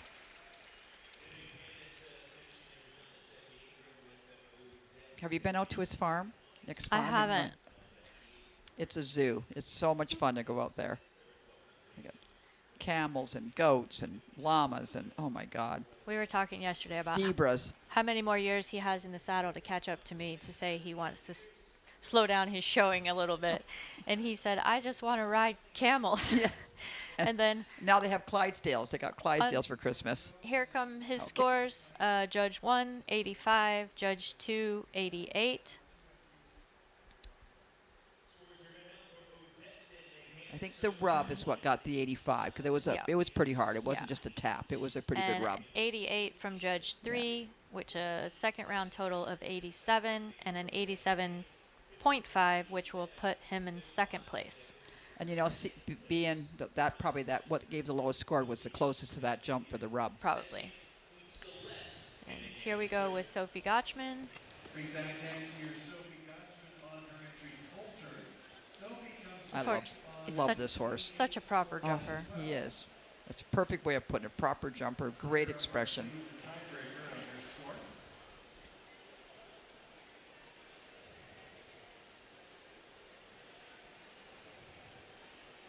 So it looks like she's going to take the option that nobody else has taken yet, making a tight rollback turn, I thought she to did another that really well. split rail.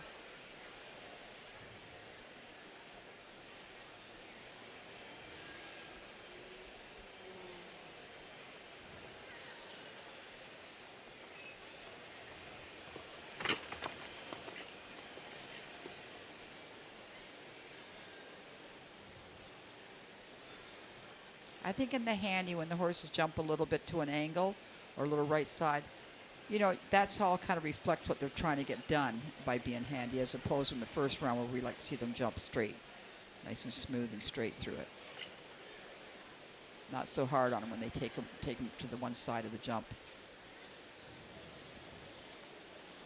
She's doing an excellent job. Another one that side to trot.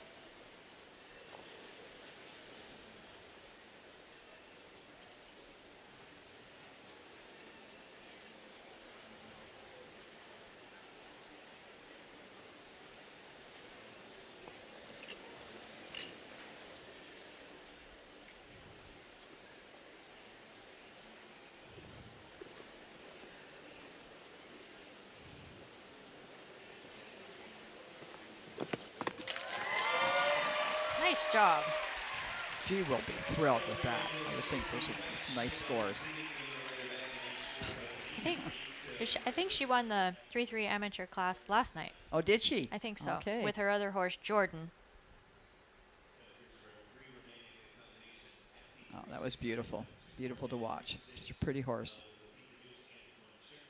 And again, made that in and out the one stride so easily. So here come her scores. Judge 1 for a 90. Yes. Judge 3, 85.5. And Judge 2, 87. She'll get a 87.5 for that round and an 87.75 for the final, moving her into second.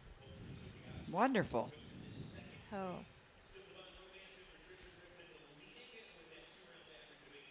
So just behind Patricia. Yes. All right, here comes the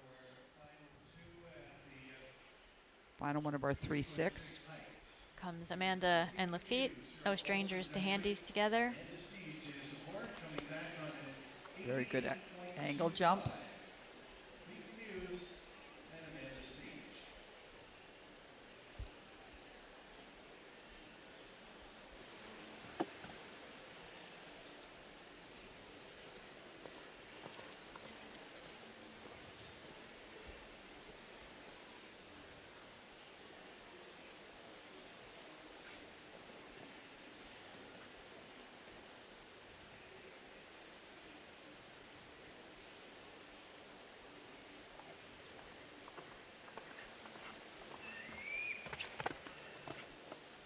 I like when there's places that they can gallop and they show that part of it. Yep.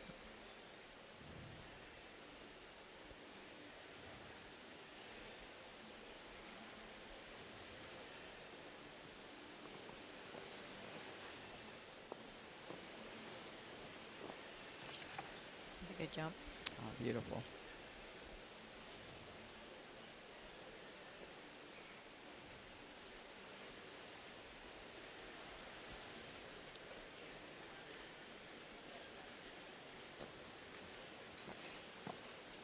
how many of them think they're done. At the He walk. looked like, Yeah, okay. he did. He was happy with that.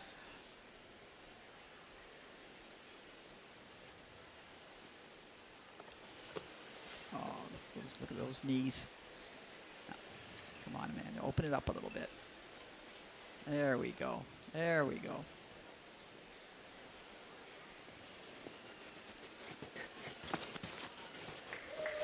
Well done.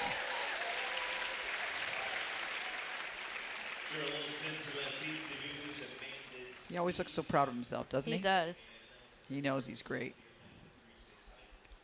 Now it's interesting that she chose a 3.6, which is always a little easier for him, being of his age and stuff. But boy, sometimes when I've seen him jump to 4 foot, So he good. explodes. He really shows what a great horse he is.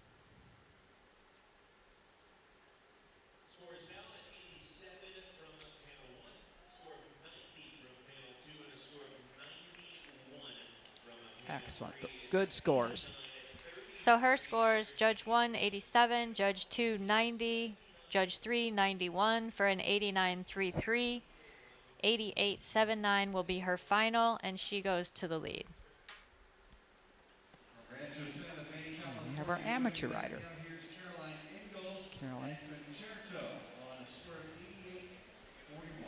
She had a wonderful first round for her first. This is her first trip to Wellington. Is this horse? Yeah, her she first said time? she'd shown in the night classes in California, but Yeah. she had not shown here. This was her first time.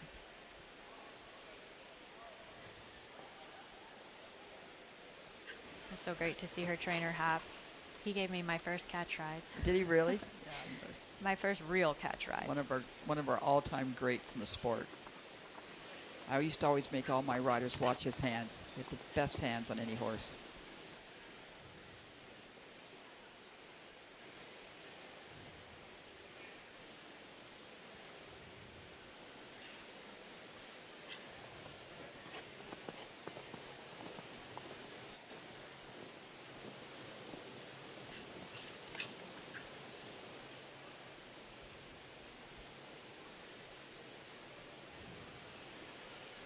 Does this horse look fun to ride? He does look fun to ride. So easy for him.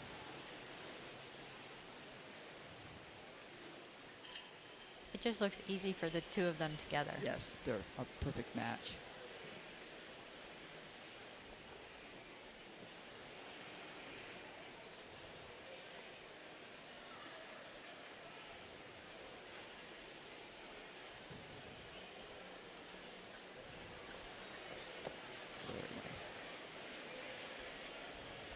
Oh, look at her turning right back at it. Well done.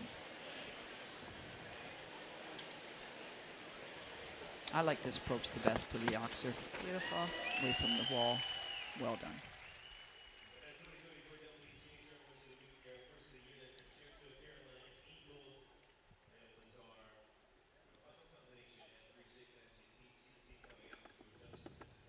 I had an interesting question. Someone asked why Lafitte Demuse didn't have hind shoes on. I didn't actually notice that sitting way up here in the tower. Is that something? He's been like that for a long Always? time. Never had hind shoes. I think he had hind shoes at some point. But Amanda just felt like he was a better horse without them. There you go.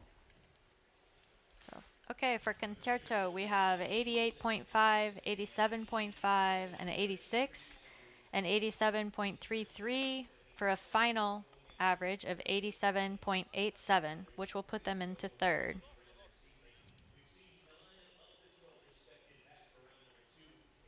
So now we're raising the jumps, and we're going up to 3.9, are they? Right. 3.9. 3.9. Yes.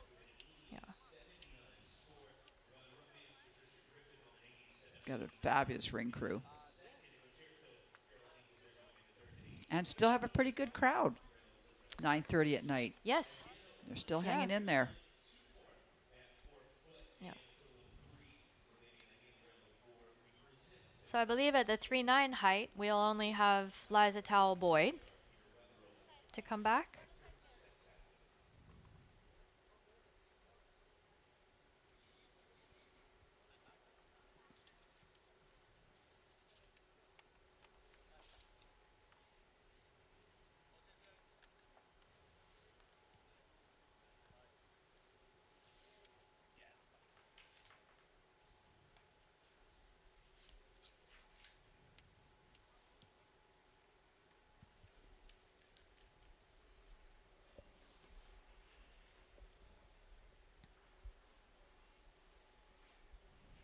So I believe at the moment we have Amanda Steege and Lafitte Demuse winning, with Patricia Griffith and Divine Romance in second, and Concerto and Caroline Ingalls just went into third.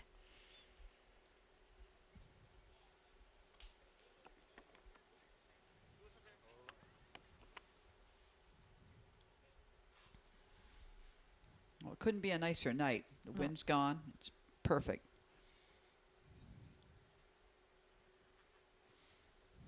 I thought a lot of these horses handled this ring really well. I mean, considering, like you said, the atmosphere earlier and the lights and all the signage around. Hunters don't see this kind of a course that often. The facility here has changed so much over the years, and they've made so many improvements. And now that the lights they have in this ring, there's barely any shadows.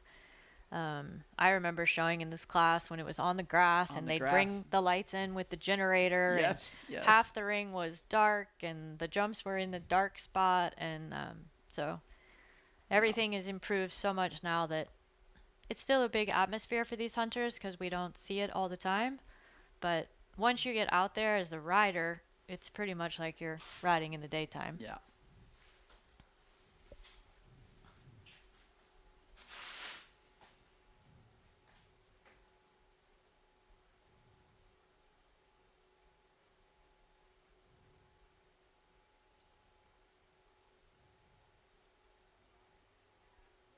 It'll be interesting what the riders think of this handy course. It's a little different, you know, with the walk and walk through, and I'd love to, you know, hear some of the input afterwards, what they think of this handy course.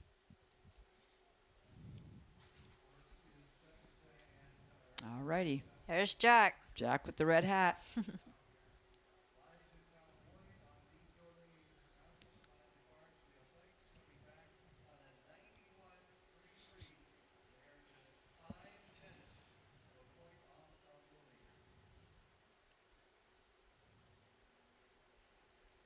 He's got to find his perfect spot to stand. He's going back and forth.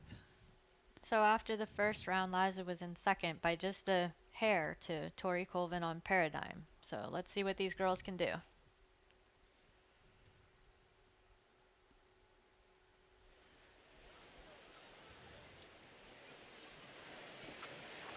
Oh, beautiful first jump. And right off the bat, you can just see Liza just keeps galloping, just keeps going forward.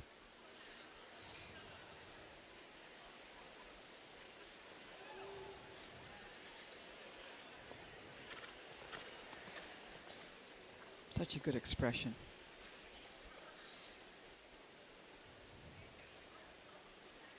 That was one of our tighter rollbacks, Yeah, wasn't it? she was tight back there.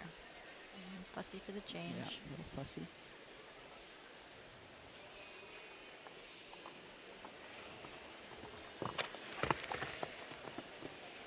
Beautiful jump. Jumping out. Like I said earlier, I love the way this mare finishes behind. Yeah.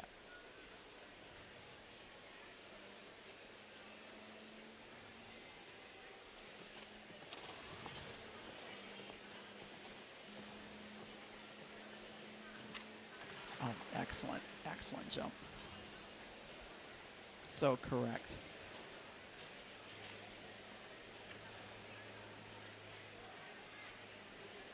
And she chose the trot to keep her energy level up.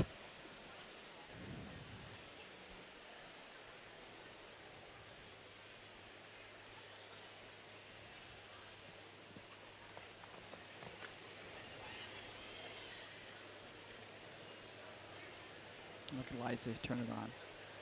Here we go.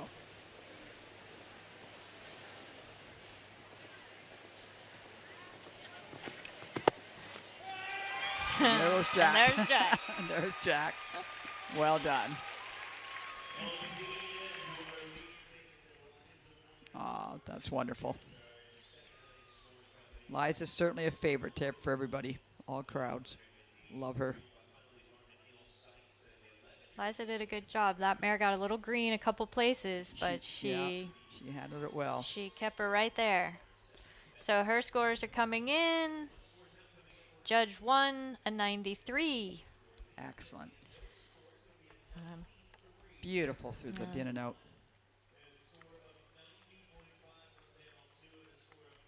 90.5 for panel 2, and a 90 for panel 3, so a 91.16. Her final 91.24, right into the lead. Her mother told me a cute story. Gary Young, whose parents were both wonderful trainers, had a bunch of the bits that he wanted to sell because they, parents had collected so many bits, and they found a special bit that works for this mare. And she said, after all, even though they've passed on, Now they're still Roger and helping. Judy Roger are- and Judy are still helping. So that That's was great. That's great. They found the perfect bit in that collection. So now we're going to go up to the 4-foot. And we have 2 horses left. Emily Williams will be first, and Tori Colvin will round it on Paradigm.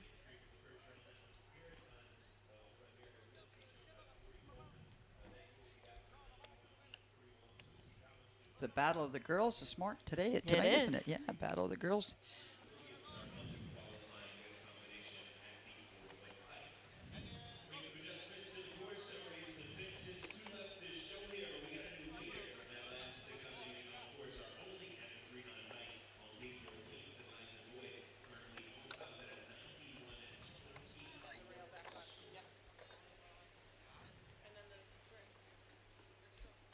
And do you know who started that mare that belies us? I don't. Yeah. Like you said, it was a local, and I don't remember. Sarah Mecklin showed it a little bit last year, I think, at the beginning. I do remember Sarah. That's right. I remember Sarah riding it. But I don't know the people that owned it.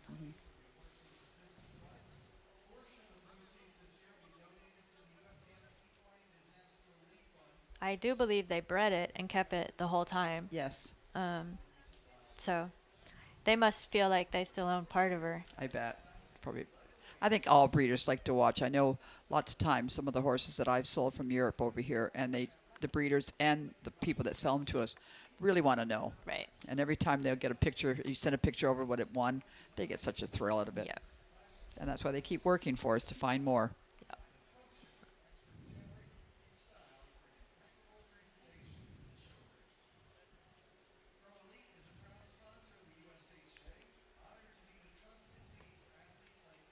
And when you look at that list of the horses that are at the top, I mean, we've got some of the best in the country. Here I have Allie Sweetnam just texted me to tell me that Casey Anzalone and Monique Keats bred her.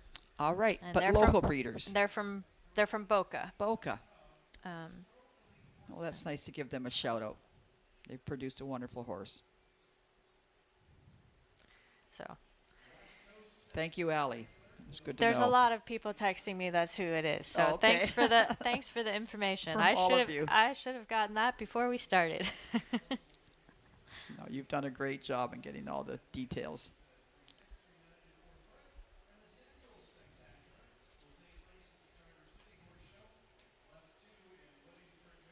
Maybe they should have a breeders award like they have in the racehorses. Absolutely.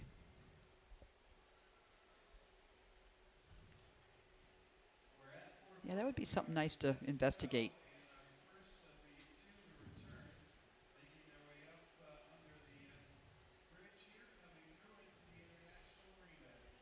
Yeah, it said, and then Casey Martino started on Dean.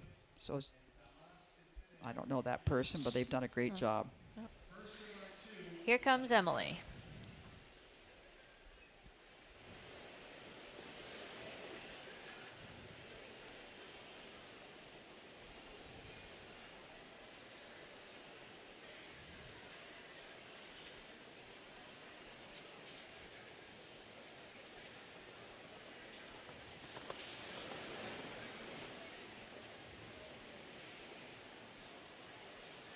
Very tight turn back. So she went inside that That's gazebo. our first one that's done that.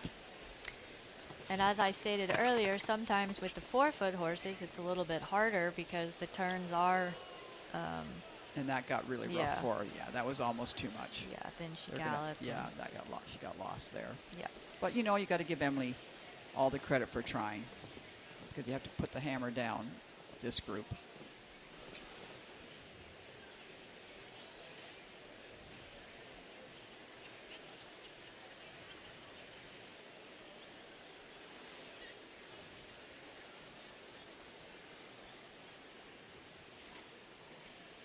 And sometimes when you start turning them like this, they start to get a little nervous doing all the tight turns.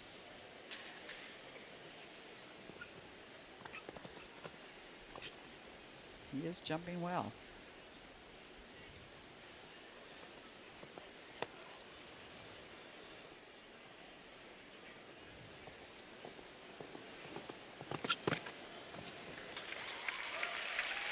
Nice attempt. Yep.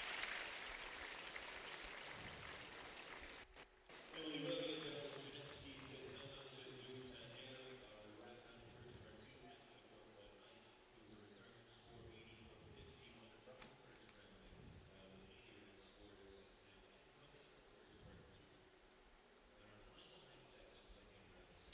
Here's where it just got a little bit lost. Unfortunately, the horse was kind of sighting in on that oxer at the end of the ring. Yep. And Emily just had to pull a little hard for it. And so what were the scores? Obviously, will reflect. Her first score is 66. Yeah. Judge 2, 75. Judge 3, 75 also from Judge 3. So, you know, 78.25, which will put her in 9th place. She gave it a shot. You got to give her credit. Oh. So now it's up to Tori. It's the Tori and Liza show. The Tori and Liza show. They're good at giving a show. You bet. All right, Tori, what do you got for us? And this one can turn. We've seen him do it with John, make these tight turns.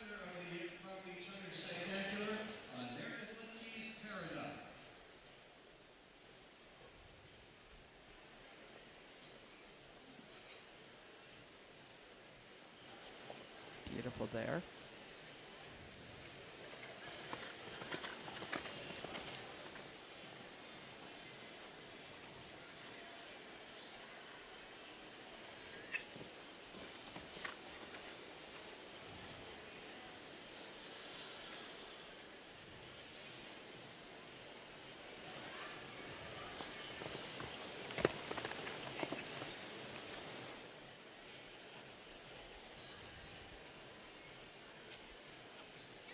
Such good balance this horse has. Yeah.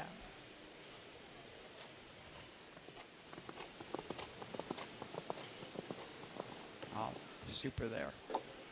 She just Let her removed brush. his stride. Yeah. Little rub.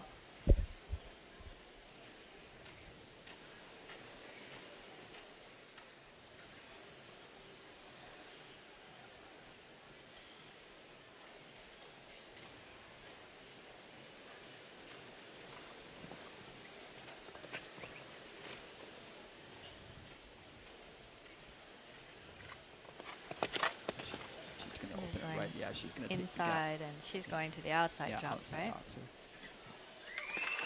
Pretty nice. Pretty nice. Pretty nice. There was two places that she really opened up just to take a little risk. Yeah. I mean, she basically had to go for it. Yeah. Well done. Yeah.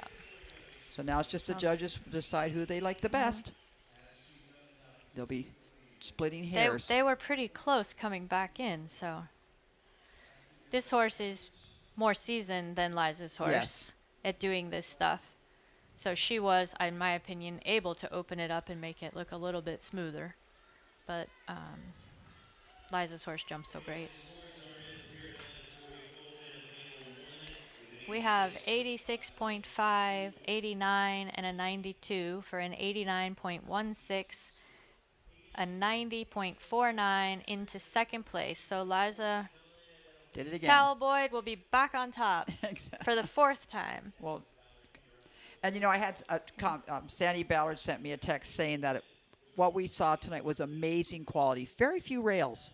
True. Really. I mean, True. a lot of times, you know, with I that. think really only, Scott had over here. Yeah. And But very few rails very few. and very few horses that got really undone, stopping or anything like that. Yeah. I mean, I thought Sandy's 100% right. There was amazing quality tonight. Yep. And thank you, everybody, for the texts and the different questions. And we really appreciate all the wonderful comments that have come in tonight, Havens and I. So there are your final standings. Elizabeth Towell-Boyd, Tori Colvin, Amanda Steege, Patricia Griffith. It was a great class, even the handy. Yeah, and 2 amateurs right in there, in the top 6. 2 How amateurs wonderful in is the that? top 6, You yep. bet. Girls' night. It was. Well, I think it was a beautiful course, and the weather turned out to be great.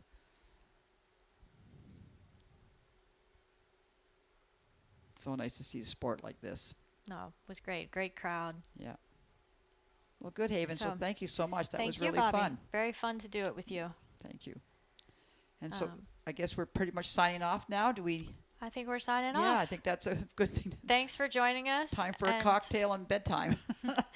Thanks for joining us, and we'll see you next time. Thank you, everybody. Congratulations to everybody in the class. Yeah, the whole team behind Liza. All right. Good night, everyone. Good night.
We are set to present our awards for the $150,000 WCHR Peter Wetherill Palm Beach Hunter Spectacular. We'll go in reverse order as we welcome back our 12th place finisher, Grand Remo, and Stella Prop with the Aquitaine Equine entry.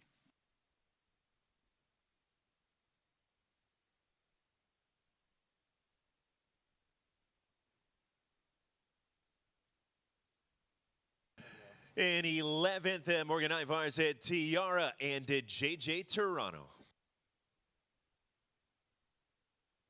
The 10th award will go to Damas de Tener and Emily Williams with Autumn Janeski's entry out of Brewster, New York. In ninth, Walkenbach equestrians at Babylon and Paige Walkenbach.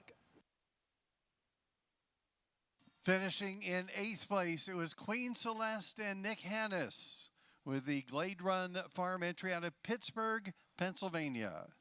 In 7th, it was another ride for Nick Hannes, Odette. And Odette owned by John and Stephanie Ingram of Nashville, Tennessee. In 6th place, it was Sophie Gotchman and Coulter, the owner and the rider out of Palm Beach, Florida.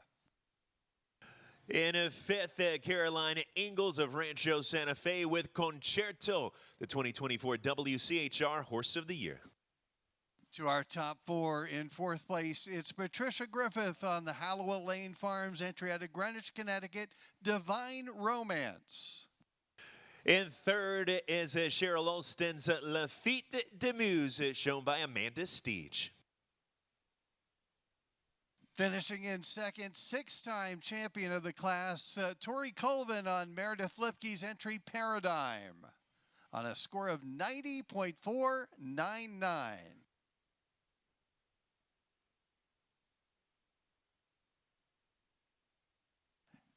And let's give a nice welcome to a 4-time winner now, Liza Boyd and Aldine Dorleen, your champion.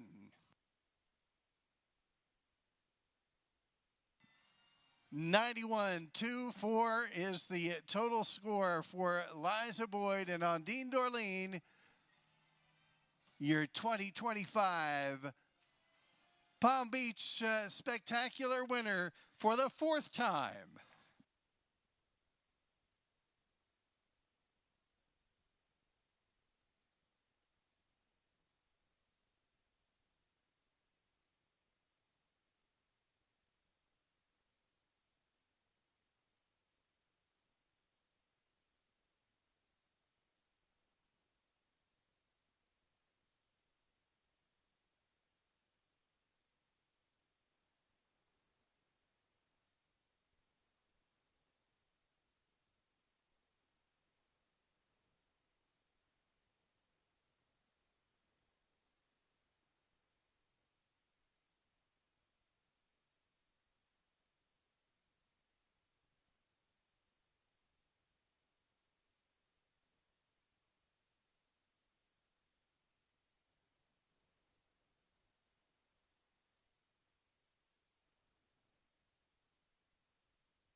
Our winner receives the Dark Continent Trophy. The winning rider receives the Let's Dance Perpetual Trophy. It was donated by Eugene Armish and named for his all-time favorite horse. The Dark Continent Trophy going to the horse was donated by Jim Green. Joining us to make the presentation of our champion, Whitney Allen, the USHJA Executive Director, Louise Serio for the WCHR Task Force, along with Carl Whedon, and Kristen Rosenberg for the USHJA's Awards Committee. Liza took her first victory in this class back in 1997 with Monday Morning as a junior rider. Then took the win with Fierro in 2008. And back again in 2010 with Brunello for her 3rd time. And this, her 4th win of the class, as she takes the victory this time aboard Aldine Dorleen, owned by the Finley Farms and Neil Stites. And again, a great effort here on this combination of 91.24 average score over the 2 rounds.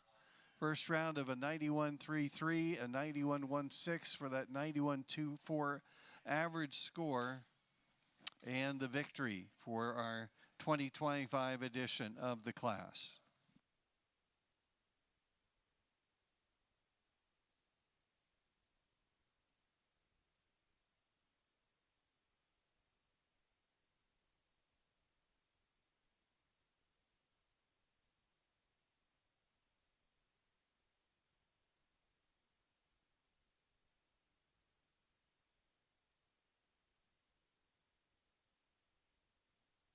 $45,000 richer for their efforts here.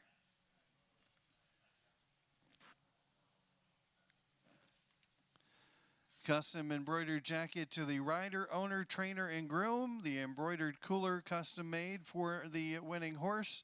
Custom flowered neck wreath, a Parlanti gift certificate.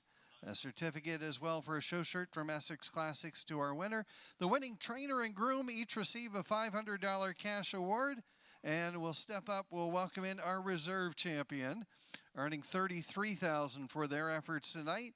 An embroidered saddle pad, ribbon, and neck sash, and that is Paradigm. Owned by Meredith Lipke, ridden by Tori Colvin. Finishing up our reserve champion on a 90.49 average for the 2 rounds of the competition.